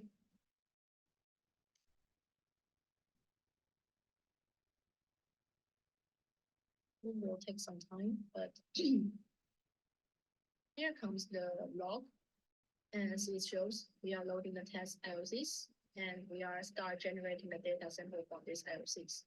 The IOCs is consisting by the numeral features, categoric features, and some text features. So we need to use different techniques to extract the feature from these IOCs. For the category feature, we are using embedding, like one-line coder, to encode this category feature into higher dimensional feature set. So it will take some time. And for the text features, we are using multi-vector package that can generate the vector from the text. Okay, here are the categories features. For example, we have around 10 categories here for this IOCs. Then for example, we have antivirus detection, we have negativity, we have some information from the social network. And here are the attribute types. This is showing the type of the information we are going to share. For example, the destination IP address or the domain name of this information. And then they are generating virtualizing the text and the command outer text data. And in total, we have 3,767 data samples generated. And each data sample consists of 66 features. And we load all the pre-trained models, such as event classification model, the threat level ranking model, and we also have the clustering model. After that, when we got all the information we need, we connect to the MISP. And here are the logs that we are importing all our information to the MISP. In this demo, we are only showing that we import 5 IOCs to the MISP. So here we come back to our browser. We can refresh it. Now we can see that there are 2 events are added to the dashboard. And one of it, we have 4 attributes. That is actually 4 IOCs. So we can get into this. We can see that these 3 tags are we generated by ourselves. There are the cluster IDs, and we also have the event class that is a malware we defined it. And this threat level is also the output from our threat level ranking model is defined by us. All the other information, they are retrieved by the IOCs itself. That is from the external sources. So here is the end of this brief demo. Thank you very much. Yes, so I hope you can see it clearly. So sorry, let me continue this presentation. So to summarize this presentation, that we have implemented this extended version of the MISP. Then we address these challenges by using state-of-the-art machine learning models, algorithm like threat ranking, event type classification, IOC correlation. And we also introduced a policy-based method for assigning level of confidentiality to IOC, ensuring data privacy and secure sharing in collaborative scenario. When actually it's a comprehensive integration between machine learning models, video learning, and CTI. This work is still under submission or under revision, so I cannot talk too much in detail, but hope you enjoy it. And so thank you very much for this presentation. You're listening. Thanks a lot, Han. So we move to the Electron project, the Electron CTI platform for electric power and energy systems. We have with us Hristo Koszotansky from Atos and Pablo Calecos Jimenez from IDNet. Welcome. Can you hear me? Yes. Yes. Okay, I hope you can hear me because I'm from mobile with the camera. If there's some interference on the voice, let me know. So thank you very much. Can we share slides, Esteban? Whoever can you share slides now? I can see your slides. Yes. Yes, very well. Me too.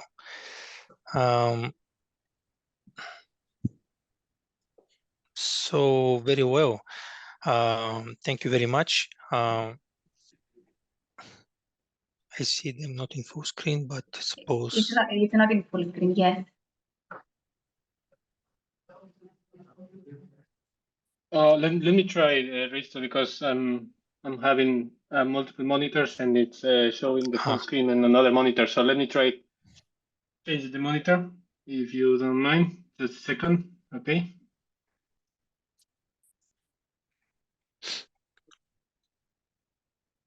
No problem. Okay, just a minute, just a minute. There you go. Can you see it? No? No, I still see the slides. Okay, now very well. So, okay, thank you very much. So let me introduce, I will present you the Electron CTI approach. It's a CTI platform. It's more pragmatic and practical approach we undertaken in Electron.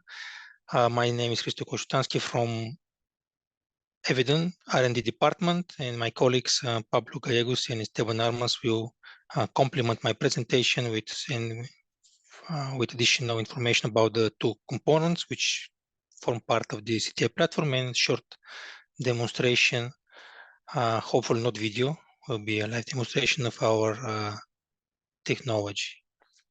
We share some similarities with anonymization from the previous approaches and some CTI scoring relevance from the presentation of the AI approach before that.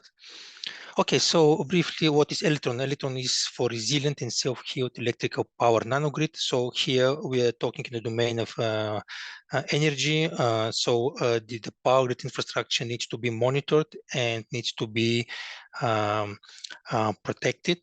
We have in this context three main workflows within Electron. Let's say the cyber, I hope the cyber workflow, which is about the detection and anomaly detection, intrusion detection, so information coming from detectors. And we also have a vulnerability information that regards the different devices and communication protocols in the power grid domain, and also additional threat intel information that may be relevant for the given EPS operator, power grid operator. So this information is used into the border workflow, the components on the top, where they, based on the vulnerability and CTI data and the ongoing attacks detected, anomalies as well, they calculate risk and mitigation actions. So we've also seen similar approach in previous presentations. So the risk here estimates the impact and the risk that attack may cause in the cyberspace. So we have here cyberspace and the OT space in the project. So the border framework estimates the risk on the cyberspace and the impact may cause on the power grid, on the specific nanogrid, and the baskets, substation bus communications there may occur. And then to summarize, then the bridge framework is another set of components in the project. They are in charge of providing the mitigation on the cyberspace, ASDN technology, so we can control and monitor and the network.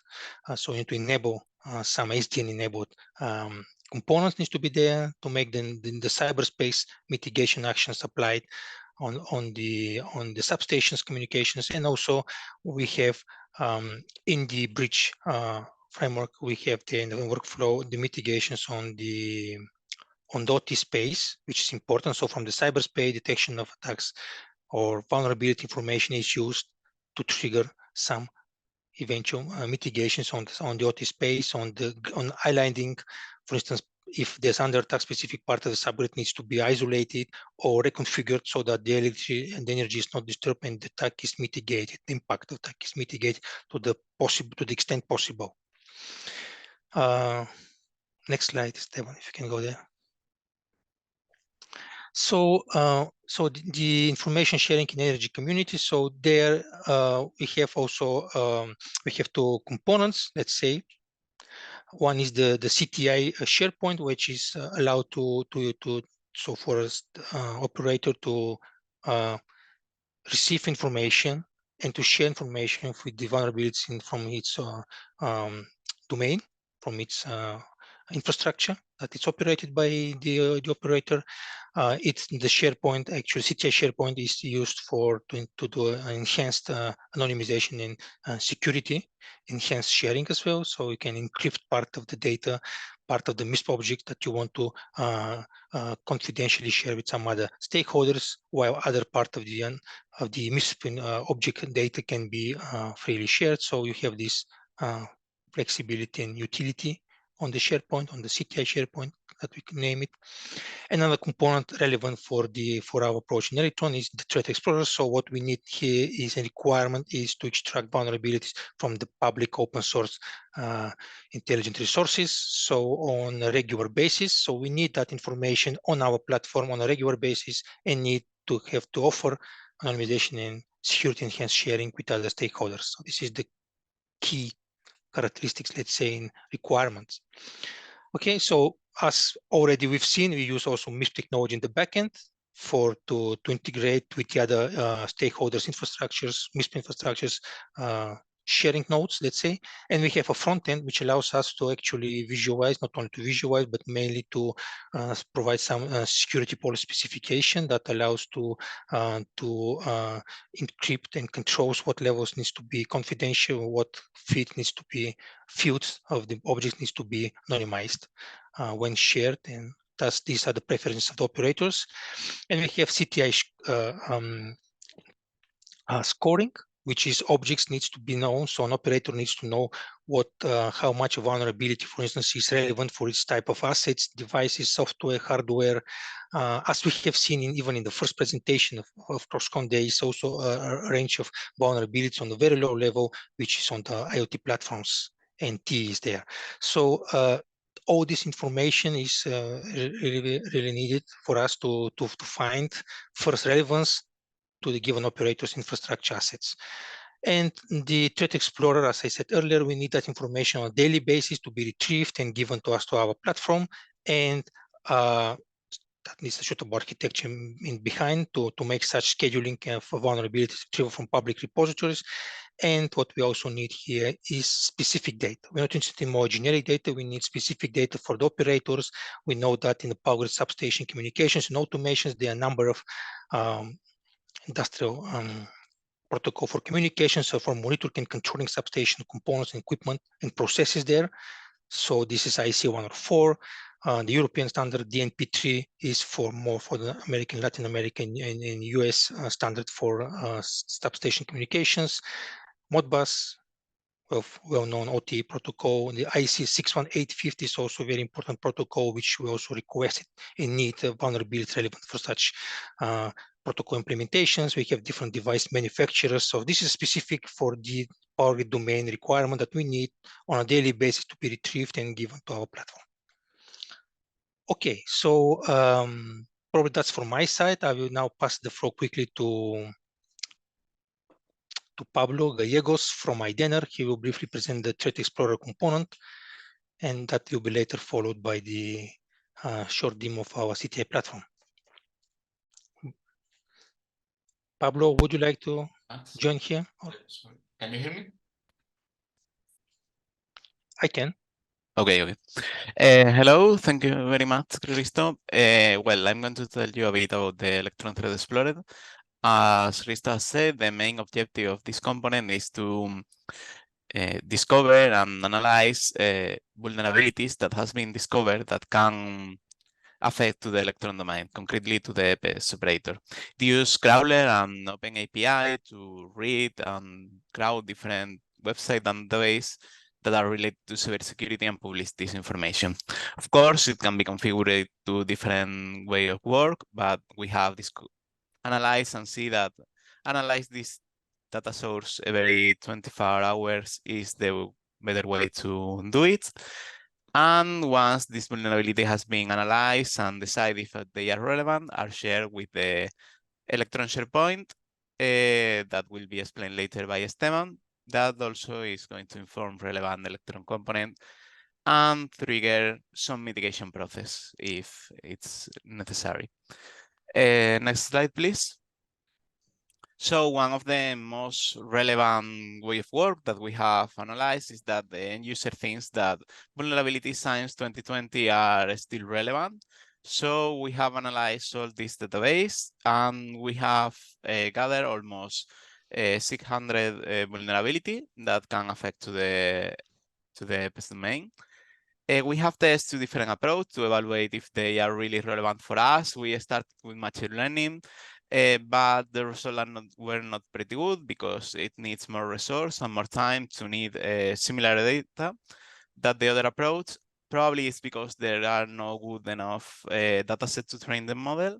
So we have changed the approach to some keyword-based expressions. So we have analyzed the vulnerability in the last few months, the last few years, to see which words are present in all this kind of vulnerability that can affect us.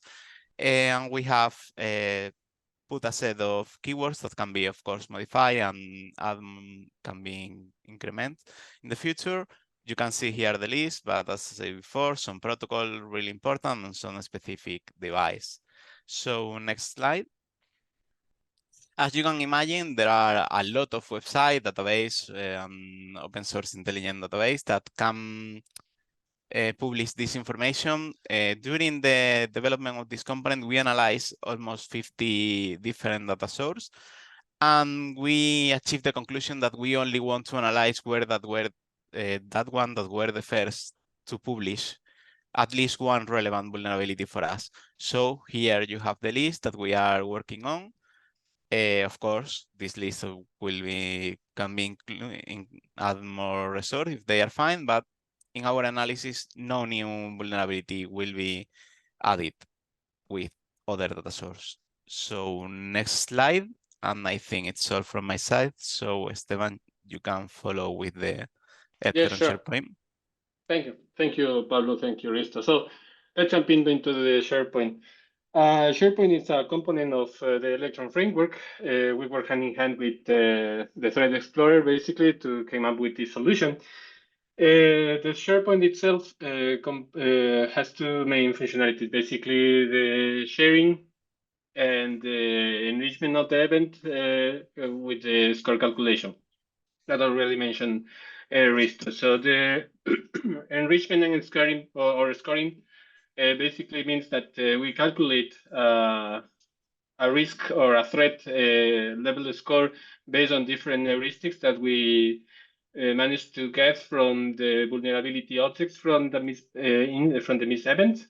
And then based on the requirements of the Electron solution or the Electron project, we map those vulnerabilities to the assets that the client or the pilot owner provides of their own network in order to enhance the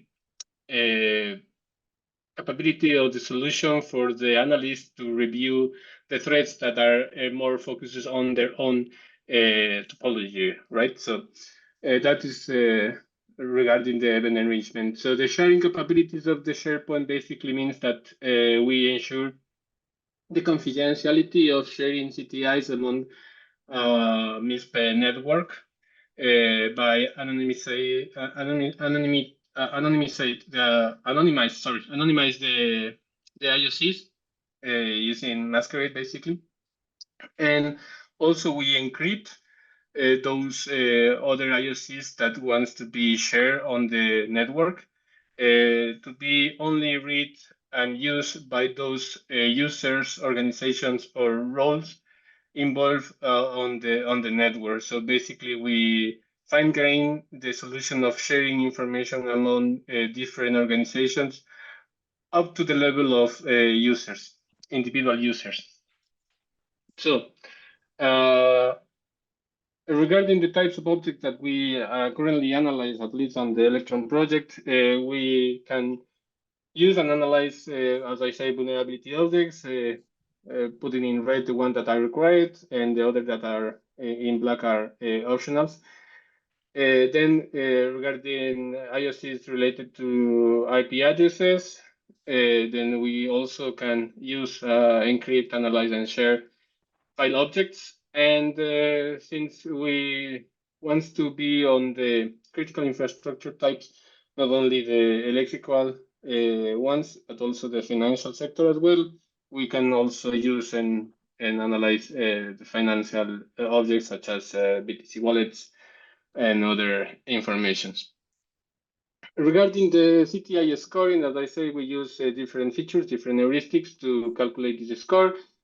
We mainly use those four that are presenting on the slide, the relevance related to the relevance on the topology of the end user, on the owner of the instance in this case, the trending of the IOC, of the vulnerability object in this case, we use the Google Trend API in order to quantify the trending of that particular vulnerability on the internet and put it on the score based on that. Then we also check the timeliness of the IOC or the vulnerability score is on the vulnerability score, the vulnerability object.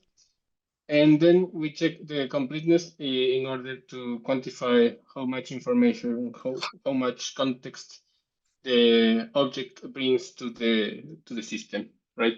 So let's go with the demonstration. Okay, so let me share my other screen. Bear with me, just a minute. Yeah, I think that this will make it.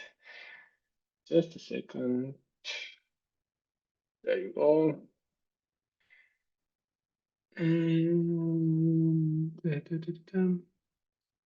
I don't see the screen to share. There you go. Can you see my screen, please? Yes. All right, thank you very much. Yes, we can. So here we have the Electron Mist instance, okay? We have, as already mentioned, several vulnerability objects, vulnerability events related to the electrical power infrastructures, okay? Our SharePoint is this one, okay? We create a graphical interface in order to facilitate the interaction between the users and the sharing information and read, of course, the encrypted and anonymized information. So let's log in and let's work with a typical example of sharing messages with Alice and Bob. Okay, so basically what we want from Alice is to share an Miss event that contains critical or private information, right?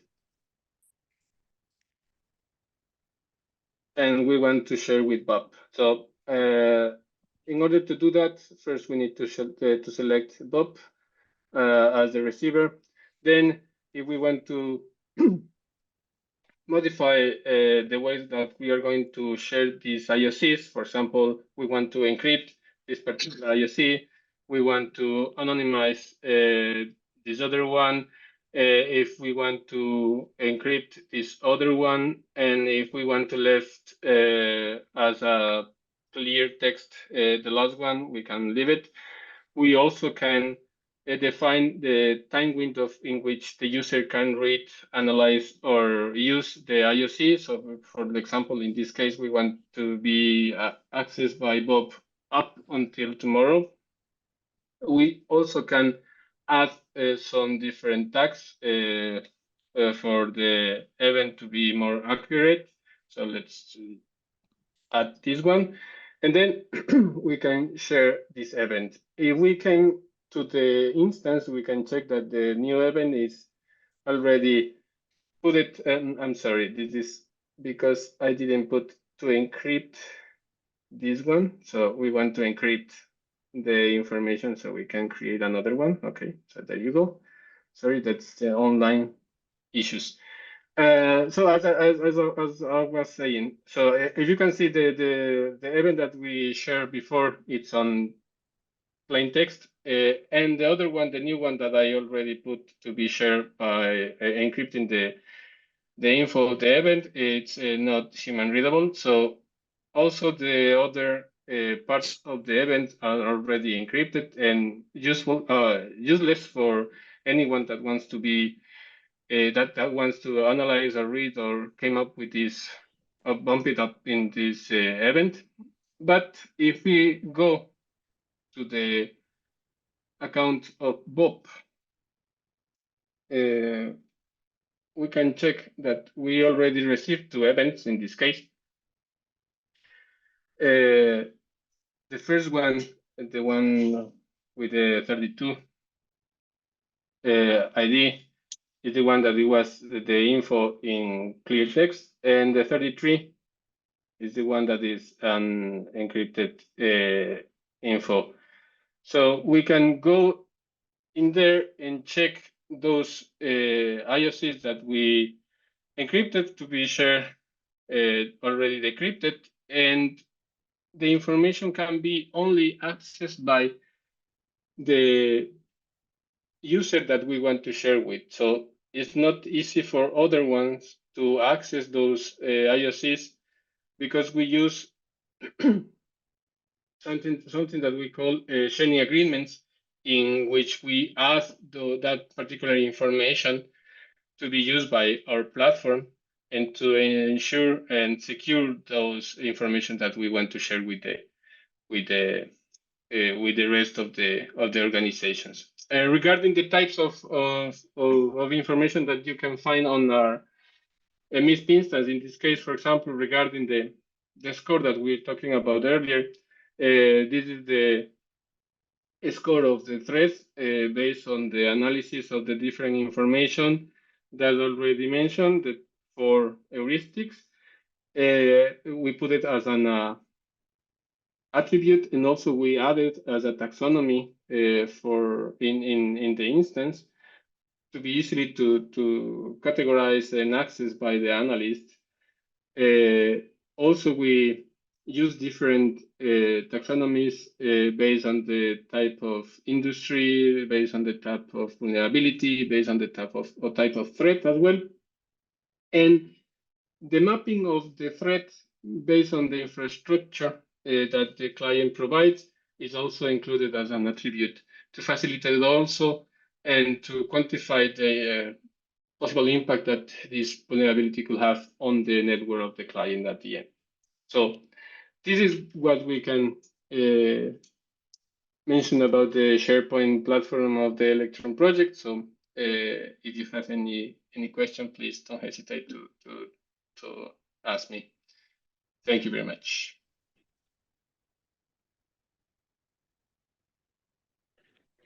Thanks a lot, Esteban, Cristo, and Pablo. And now we move on to the next presentation by the project ITA.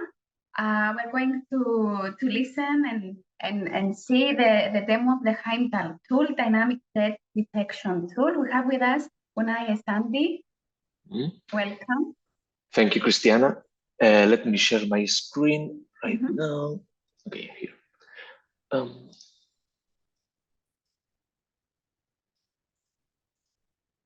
Can you see my screen? Yes. Perfect. Well, thank you, everyone. Today I will talk about Heimdall, a dynamic threat detection tool. And I will briefly introduce the IDUM project first, where it's being developed, the Horizon project where it's being developed. Then I will make a brief explanation of what the purpose of Heimdall is and what the tool offers. And then I will explain its main 2 services, the asset manager and the virtual EDR. After this, I will showcase a small video that shows the main functionalities of the asset manager. So to begin, let me just, okay, there. I couldn't see the screen because of the TeamViewer. So IDUM project, the title of the project is a cognitive detection system for cybersecure operational technologies. And the main objective of the project is to develop a tool chain of, in this case, 5 different tools that work together in tandem for the securization of operational technology environments. To begin with, the first tool is Samora, which is a subscription reporting and alert service. And the main purpose of Amora is to offer traceability of the assets that are being monitored in the OT environment. To do this, it breaks down the contents or the different components of the assets to be monitored and stores them in an DLT in order to keep traceability of how they evolve over time. Then the second tool is Heimdall, the one that I will be explaining today. And its main purpose is to be a vulnerability search and detection engine. it offers two main services: discovering vulnerabilities in managed assets via analysis of S-bound files, which I will explain later on, and it also monitors network traffic to identify anomalous traffic and incidents. This is done using machine learning algorithms that are trained beforehand. Then Thor is a real-time analytics and prediction system, which uses web crawlers both in the dark and clear web to collect different indicators of compromise or indicators of an attack, and stores them in a data pool, in a data lake. And this data lake is then accessed by an analytics service, which offers querying and querying service that allows the further insight into the collected data and different attacks that might show up. Then Odin is the module or the service in charge of the response to security incidents. And in order to do this, it employs different orchestration and threat management technologies, and the main one being SOAR. And then because it's using SOAR, it has three main different modules: an orchestration, an automation, and a response module. And the orchestration module receives data from different sources like Thor, Heimdall, and third-party sources. And then it sends this information to the response module if an attack is detected. And then Frigg is the last tool in the toolchain, which offers visualization services using Kibana and Elasticsearch. And then there is also an extra service, which is a data generator, which offers the creation of telemetry data that can be used to train and test the other existing toolchain components. So these 5 tools working together aim to offer a secure operational technologies environment. Making this brief introduction, I will go further into how Heimdall works and its main purpose. And Heimdall focuses on the detection of vulnerabilities, like I mentioned, especially in the OT environment. And one of its main objectives is to minimize the impact of the monitored network. Since these services usually offer critical services that shouldn't be interrupted or slowed down during its process, Heimdall tries to look for systems that avoid any delay in the workings of in the normal workings of an OT environment. To do this, first there is the asset manager service, which detects the static vulnerabilities that might be present in the environment. And to do this, there is a vulnerability and exploit database that's cached regularly every day, querying public databases that are on the internet, such as NIST's National Vulnerability Database. With this collected data about exploits and vulnerabilities, the asset management system takes the different assets and their components and checks them against the database of vulnerabilities. And if any vulnerability is found, an alert is generated both to Odin and to the system managers. Then, after this, there is also the more dynamic side of vulnerability detection and attack detection, which is a virtual endpoint detection and response module, also shortened as a virtual EDR. The virtual EDR monitors the network traffic and tries to, through a machine learning algorithm, detect if there is any anomalous traffic going on in the network, and it also assigns a score to how sure it is if this is an anomaly, and informs Odin that an anomaly has been detected in order to trigger a response. So with this brief explanation, I will explain more how the asset manager works exactly. And the main issue that it tries to respond is that when an environment is set up, it's pretty complicated or pretty complex to know if a vulnerability exists in the tools used in the network in general. So especially when the stack is comprised of many different technologies, software providers, etc. So once a network is set up, the first step to detect vulnerabilities usually can be doing a pen testing or trying to track down the existing vulnerabilities that are public so that they can be fixed. In order to do this, the pen testing solution obviously is pretty time costly and expensive.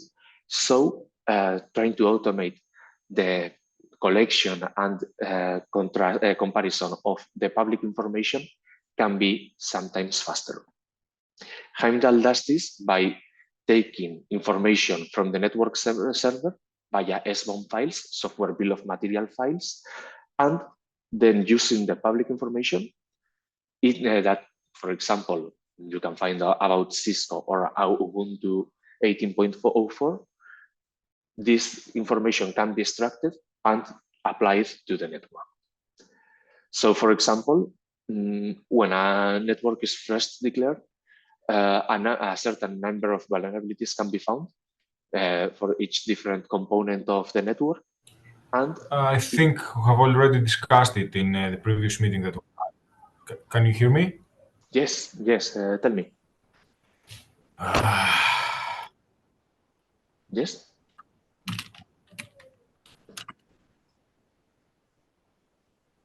Sorry, I have the full screen and I can't see who's talking, but did you have any question or?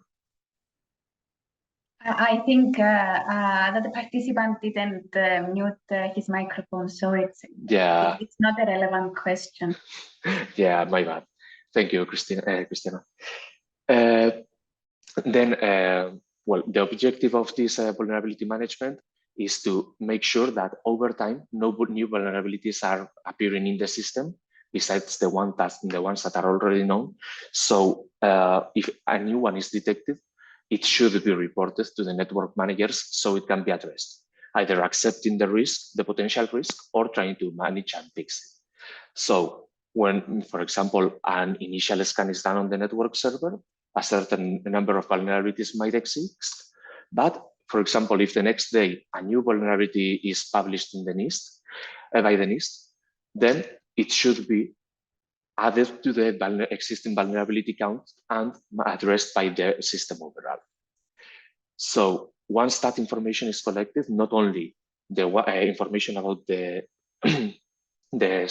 software components that are present in the server or the network and the vulnerabilities detected, that information can be exported using an SBOM file, a software bill of materials file in the Cyclone DX format, one of the main standard formats together with SPDX.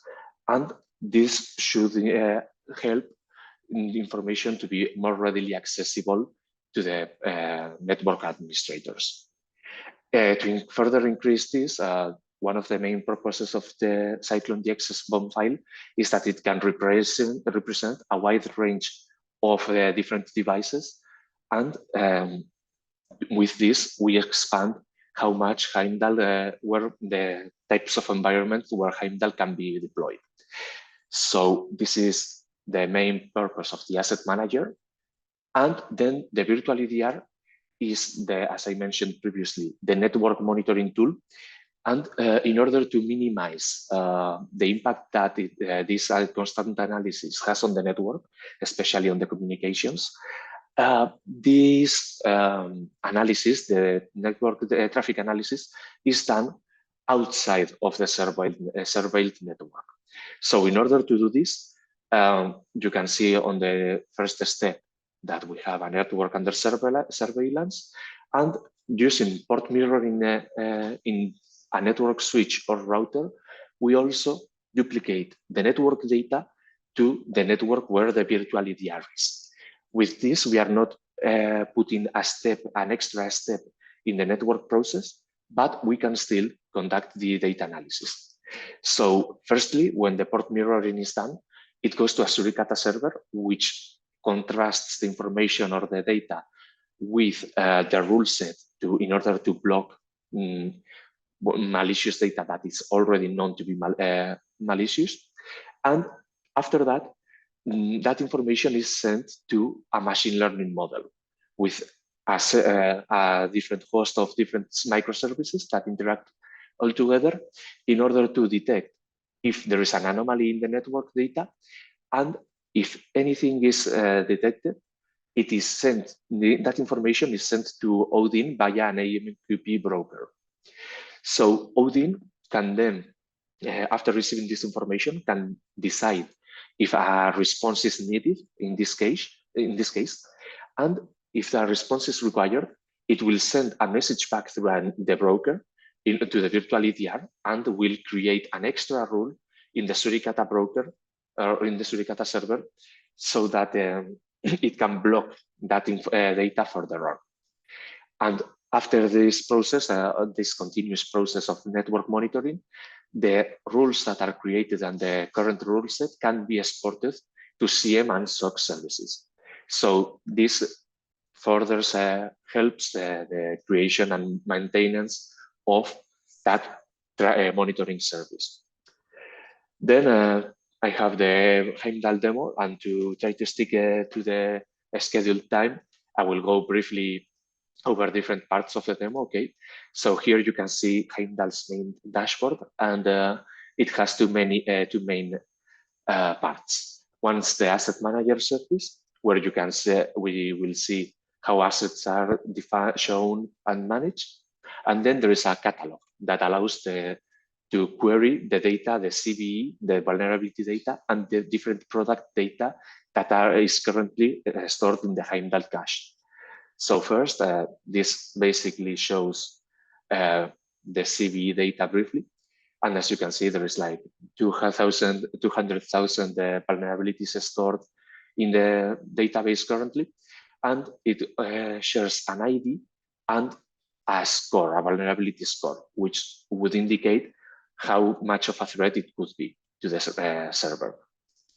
So this is a further detailed view of each vulnerability with a description, CVSS data, and more a detail of the weaknesses. And then the CP service shows the different products that are stored in the database. So whenever one of these identifiers is added to the Heimdall search engine, its vulnerabilities will also be shown. There is also a search service that can help, especially looking for a specific vendor products like Siemens in this case. No, my bad. Like Siemens in this case. And after this, the asset manager functionality is shown, okay? So briefly skipping over it. Here, my bad. Here we can see, for example, the current 5 assets that are being monitored by Heimdall, along with the vulnerability numbers that are detected currently, and how many components are declared for each one of the assets. And the latest snapshot status. The snapshot stores if the analysis is currently in progress, if it has failed or succeeded. So whenever the analysis is conducted, once we access the asset itself, we can see different snapshots. So the status of the asset during each SBOM update, and then a list of all the components that are declared along with the individual vulnerability numbers. Okay, so then we can reduce this view to the actually vulnerable components and a list of the total number of vulnerabilities found and managed. And lastly, there is a tab for suppressed vulnerabilities, which would be those that either don't apply to the network because of some conditions that must be met, or because it was assumed as an accepted risk. Okay, so this is the main screen of the asset manager, and this section explains how the creation of a new asset would work and how an SBOM file could be exported. So this is the asset creation screen, for example, where you could enter basic information about the product. And then For example, once the empty project is created, empty asset is created, an SBOM file can be imported in order to take all the components declared there and search for their vulnerabilities. So the video imports the SBOM file and then skips over to, well, it says here that the analysis is in progress currently. And then further on, we can see that the components have been imported correctly along with their CPE identifiers. And when we go to the main screen, we can see the asset along with the other managed assets and with the status. If I skip a bit ahead, we can see that after a refresh, the analysis has been completed and the number of vulnerabilities has been shown on screen. And if we access the screen, the information screen, we can access all the information, the vulnerability information further on. And if I'm not wrong, that's the end of the demo, of this short demo showcasing the asset manager. Since the virtual EDR is harder to show it's working with a managed network and so on, we decided not to show it here, but we are currently working in a demo presentation as well. And this has been everything from my side.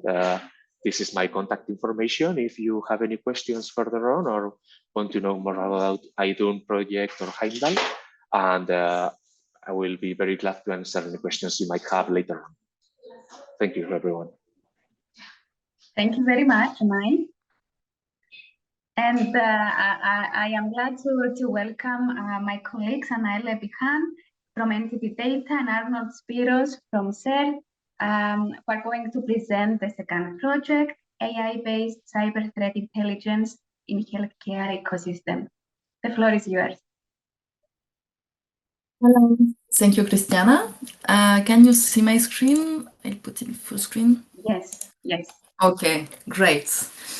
So, well, it's the last presentation, so we'll try to be fast so we don't delay too much the event. So, I'm Anaela Bihan from Entity Data. We are coordinating this project, and I'm here with Arnold Pierce, who is from CERT, and they are the scientific coordinators. So we are going to introduce quickly the project, so security and privacy protection in Internet of Things devices. Okay, so I will present very briefly the project, then my colleague will present a demo. Okay, so first of all, this project is a 3-year project. It's financed by Horizon H 2020. We are 19 partners from 9 EU countries, and it's a well-balanced public-private partnership. As you can see, we have many ICT industries, SMEs, research institute and universities, healthcare organization, and also one European CERT. Okay, to give you some context, why we've done this project.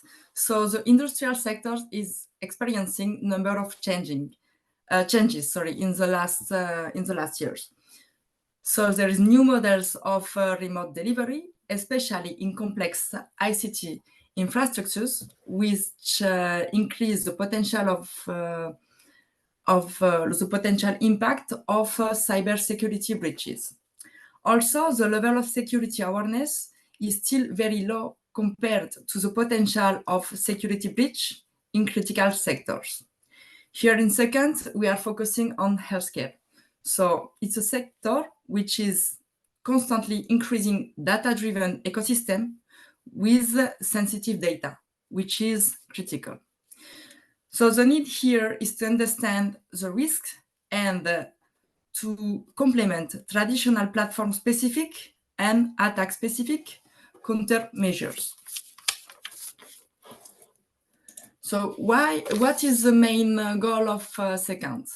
So our goal is to develop an automated threat detection platform to identify threats and attacks while promoting the situation security awareness as a priority. For that, Second has 4 major pillars. We have, as you can see, digital security and privacy, data protection and accountability, collaborative threat intelligence, and cybersecurity awareness training. For direct end users and stakeholders in the industry, it could improve the cybersecurity. It could also increase data protection.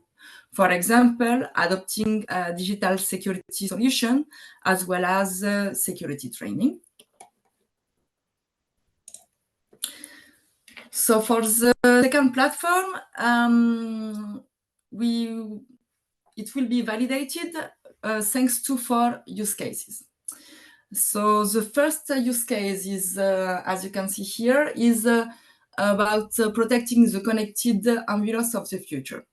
So here, the aim of this use case is to validate second ability to improve transportation safety and to ensure zero error delivery of patients' transportation. The second use case will be more developed by my colleague Arnold within the demo. But basically, just to let you know that this use case will serve to validate seconds efficiency to deal with cascading effects of cyber threats in connected healthcare infrastructure.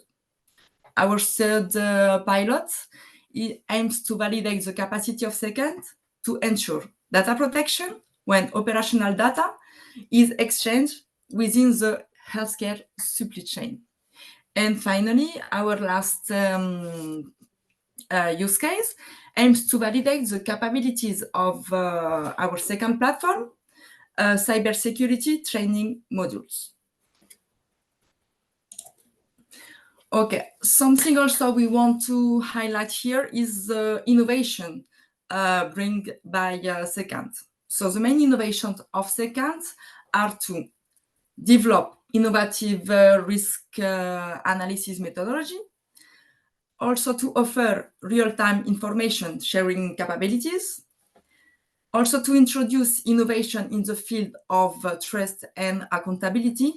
And finally, we want also to highlight that one of the main innovations is to allow to protect technologically connected organization and their user. Okay, so thanks a lot for that. Just to let you know, we have here some contacts, so do not hesitate to let us know if you have more questions. And I now give the floor to my colleague Arnold. Thanks a lot. Hello everyone. Thank you, Anael. I hope that you can all hear me well. So I will start sharing my screen, and please let me know if you are able to see it. Yes. Okay. So today's demo will be in a video, and I will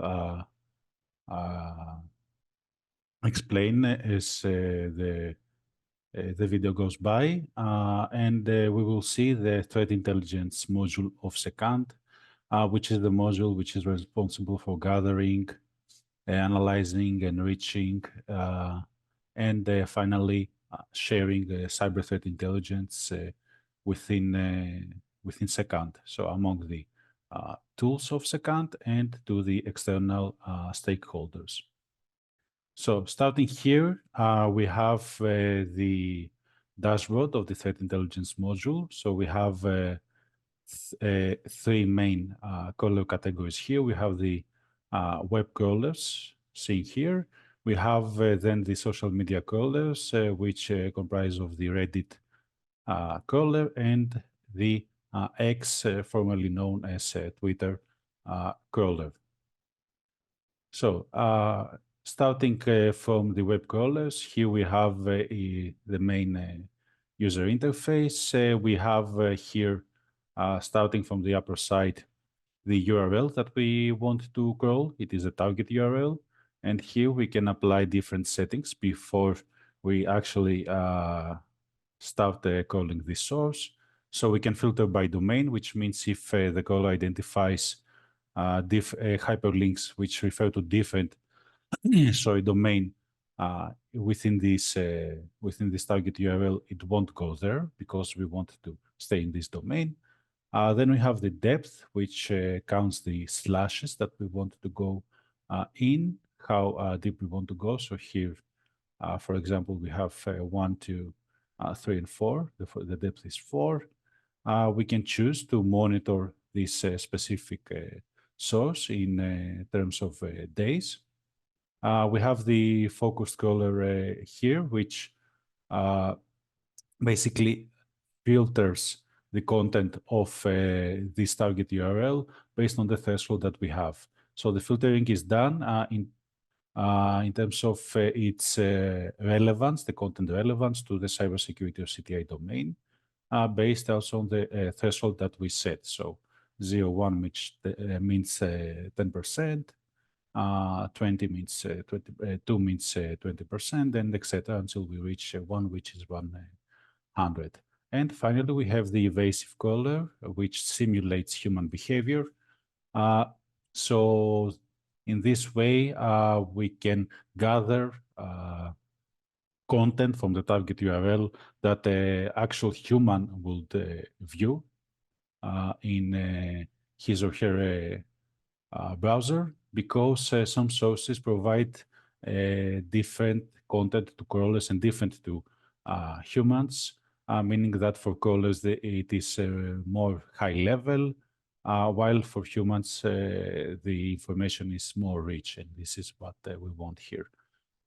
Okay, so we crawl it, and we will see that on the downside it appears in the history. The status is running. We can delete it. We can see some statistics, choose some settings or stop it. If we want to rerun it, we can rerun it using a different set of settings, which have the same settings available as explained previously.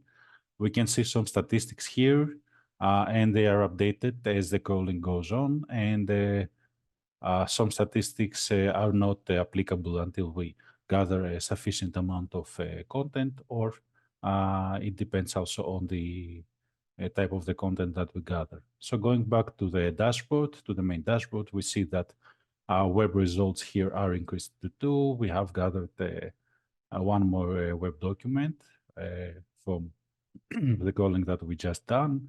And here in the results, we have also several options.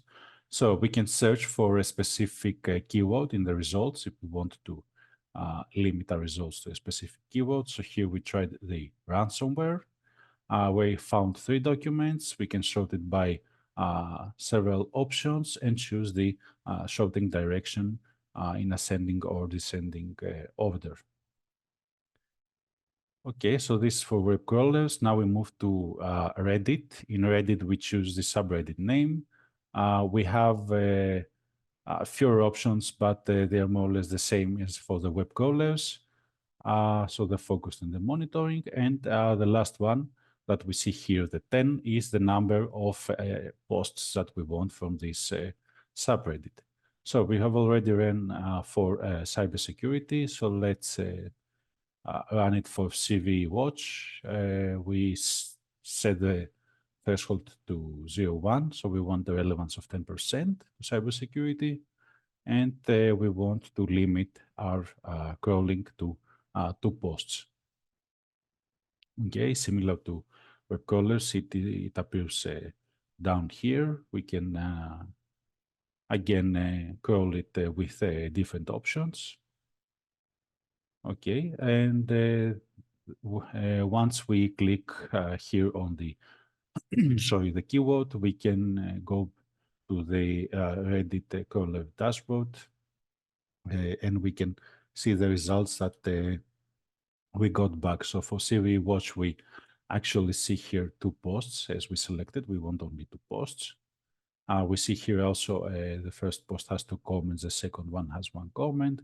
And for our previous search for cybersecurity, we chose 10, so we have 10 results and many comments. So 137. This is an issue if you want to analyze it, because there are too many. So what we can do is apply a threshold here. So we can, similar to the focused crawling, we can apply a threshold later here in Reddit. So we set it to 79. So we want 79% relevance to cybersecurity. So some comments are now filtered because they are not relevant based on the threshold to cybersecurity domain. And we can see that the usernames are rectified, of course, for privacy reasons. Okay, now moving to X, we choose specific keyword that we want to search relevant tweets for. We already searched for cybersecurity. Now we search for vulnerability. Okay, the status is running. Here we don't have any options. We just apply the keyword. We use the official X API here. And we get back the results here in the dashboard. And if we click here on Reddit, it moves us to the Reddit results. We can click it again and go back to the Reddit view. So all this information is of course gathered and available visually to the user, but we need to actually make it cyber threat intelligence from cyber threat information and enrich it further, increase its ability to be more dynamic, actionable, and add it in a data storage. So similar to other projects that we saw today, we use MISP as a basis for our data storage and for making the CTI available. So we refresh it, and we can see here in MISP that we have several type of events, MISP events, or otherwise entries if we don't want to use the terminology of MISP. So let's see what these types are. So first of all, we have, starting here from the beginning, we have the Reddit results. So here is the cyber security. We have two entries for this. We have the results from web crawling.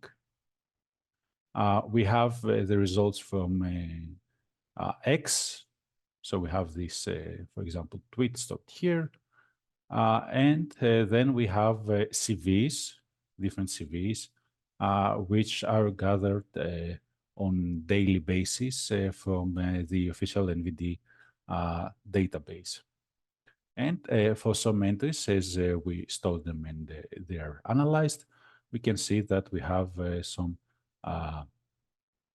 here taxonomies applied on them based on their content. So this is done in a dynamic manner because we have the dynamic taxonomy generation in adaptation in second. So what this means is that we are able to either update or create new taxonomies in a dynamic manner and assign them in a dynamic manner to the content which is part of the enrichment. And the other part of the enrichment is the simple and advanced correlation that we apply on these entries, where we search for similarities, either string-based or using AI, choosing specific features to see if there is any similarity among the entries. So let's go to each type of entry. So for CVs, we have all the information that's available on NVD. We have the ID, when it was published, description, references, and CVSS scores, of course, whenever available. Okay, so for for tweets, we have the post ID and the actual tweet that was gathered. So moving to Reddit, we can see here that it is currently empty, but the analysis is ongoing. So we see that everything is done in a dynamic manner, and it will be the information will be added at the later stage. And going to the results from the web crawler, we see that we have here the domain that was crawled, the actual URL where the content was collected from, and we have the actual text. So in case the text is long, of course, we can click the show all, and we see it in free text format. So we don't have the hyperlinks and the other HTML formatting available, but we have the actual HTML formatting available back in the web crawlers dashboard that we saw earlier.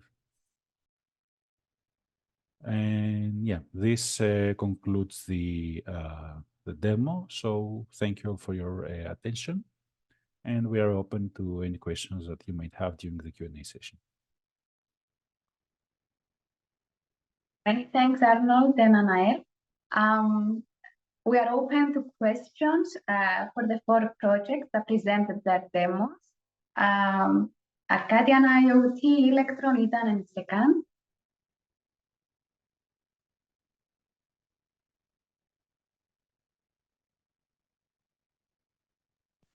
Your feedback is important. Any questions should be directed to the respective speaker.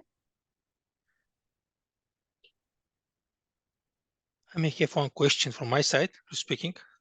It's just, of course, I was from the presenters in this session. So sorry, just from my side, to me, a main takeaway for today and for in the afternoon session is about the AI.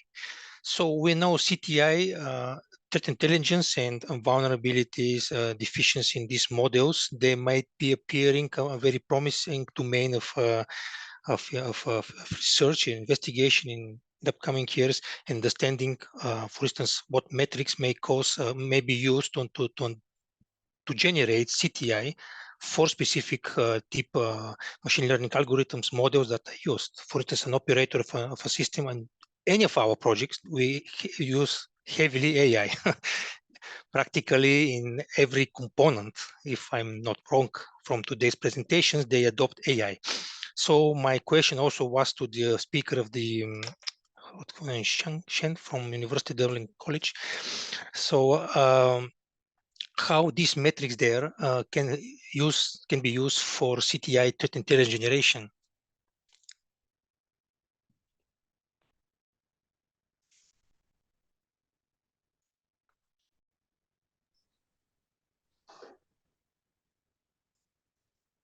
I think Mr. Shen left a couple of minutes ago. Yeah, he mentions in the chat, in the call chat, that he had some lectures to attend to.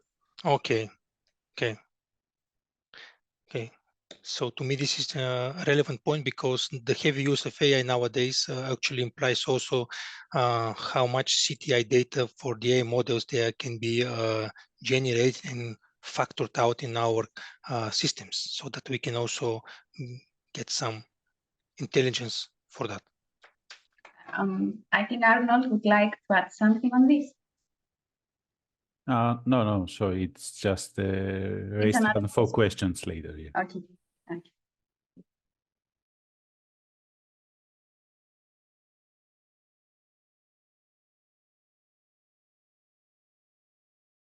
Christo, thank you for your feedback on this. I don't know if someone wants to add a comment.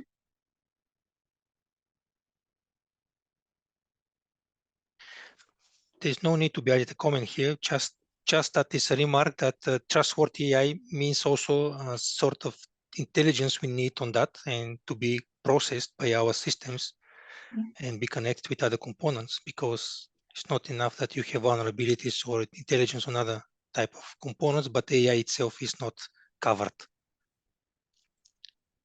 Okay, thank you. Anyway. Thank you. Yes, Arnold. Okay, so I have several questions. I'll try to be as quick as possible.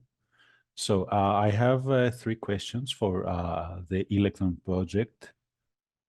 So I saw that in the sources there were URLs and considering the domain of Electron, I would like to ask how easy it was to find the relevant sources, relevant URLs for this domain. Hello, I think it's for me. Well, being honest, what we are looking for is for a relevant data source from any domain. And after that, we process the different vulnerability and the different data from each website to see if the new vulnerability is related to our domain, I will say. So we are looking for all the data sources that are public, and after that we filter, I will say. Okay, understood. Thank you. And for the keywords that you use for the filtering that you described,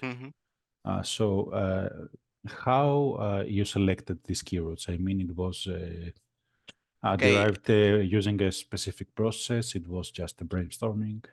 It was more than one phase process, I will say. The first one was to ask the end user if they can give us the main words or the main protocol that they are already using. After that, some of the technical partners that are working in the project has a brainstorming and added a few more. And after that, what we have done in, well, Risto and me and Esteban mainly, we have checked all the keywords and has looked in the different website the vulnerability that has this keyword. So we have more or less studied the accuracy of this keyword to see that more or less 80–90% of the vulnerability that has this keyword are relevant for us. Okay, thank you. Really interesting. And the last question for Electron will be, so I saw that you have several sources, if I'm not mistaken, for CVEs, for vulnerabilities. So how you deal with the duplicates from these different sources? Why I ask this? Because okay, having a CV with the same idea, I mean, it's easy to identify that they are similar. But how do you actually check, you identify a duplicate and you choose which one to keep, which one is updated, the latest. So how you deal with it? I will say that now we are only using the CVE to identify. So if there are different CVE to address the same vulnerability, probably we will have the duplicated in our database. Okay. Thank you. So if I may, I also have one question for Heimdall. Yes. Okay. Hello, Nay. Hey, Alan. How are you doing? I'm fine. Long time no see. Hope you're doing well. Okay, so I saw that you during the demo you shown that you use CPEs. So you add the CPE and you identify the vulnerabilities. Okay. If you don't have this information, I mean, if you don't have the CPE or the vulnerability doesn't have this information, because some vulnerabilities don't have specific CPEs, as you probably know. Yes. How you deal with that? I mean, can you do the mapping otherwise, or? Yes, in fact, CPEs are they are really compartmentalized. Each field can be filled in to try to make a query at least. So one of the early attempts that we are currently doing is and we did just like you mentioned, we did that besides checking the National Vulnerability Database, try to check other open source vulnerability engines or the databases like OSA, Google's open source vulnerability database or GitHub advisories. And these don't often use CPEs. One identifier that they might use sometimes, it's the package URL. So package URL is one of these product identifiers that it's being currently considered to be included in the CVs. So Mitre, it's currently, I think, going to be released in the next set of, now I'm getting foggy with information. It's been a long time since I looked it up, but it's going to become information that's going to publicly be added to the CVs and to the vulnerability information. So we are hoping that at least when we to include package URLs besides CPEs to try to broaden the catalog of possible products, since the CPE is also pre-hand maintained by the NIST. Package URL, on the contrary, is free. So it's public, and any GitHub repository could be represented as a package URL. So this is one avenue that we are considering to tackle that lack of CPE identifiers. I could send you more information that we found back then if you are interested in that kind of identifier. Sure, please do. If you can send me your email, or I think, I think maybe on the, I have it available on the mail that they sent before. I can also put it in the chat if you want. Spiros@it.gr, right? Yes. Greece. Okay, perfect. And, okay, so you consider also a vendor specific vulnerability databases? The other vulnerability databases that we considered were Google's open source vulnerability database, GitHub advisories, which are maintained by GitHub, and Sonatype's OSS index. Sonatype is really interesting because they try to use both package URLs and CPEs for their querying, but they focus on package URLs.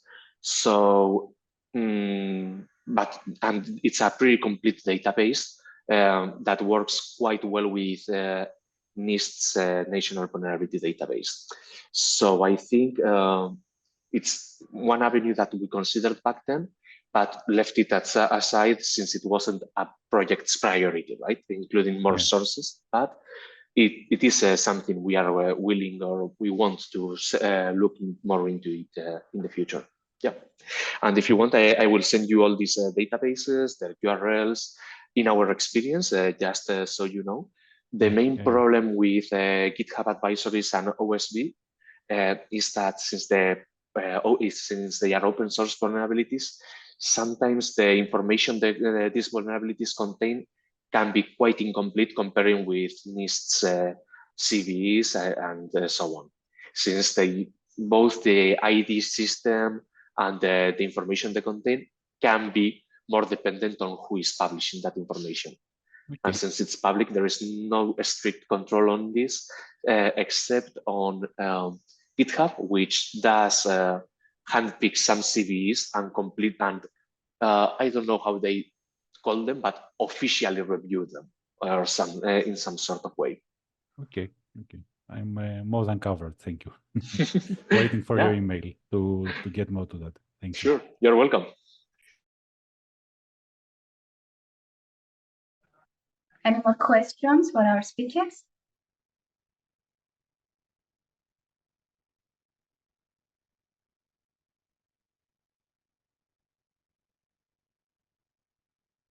No? Okay. So we have reached the end of our workshop. That was a massive one. 9 presentations from 9 EU-funded projects. We hope that they were interesting and valuable to all of you, and that they have provided insights into the cyber threat intelligence and its integration within various vertical industries. Thank you very much again for your participation. Thank you to all the speakers and for all the patience that you showed. I know there was a delay, but I think it was worth it. And I wish everyone a nice day ahead.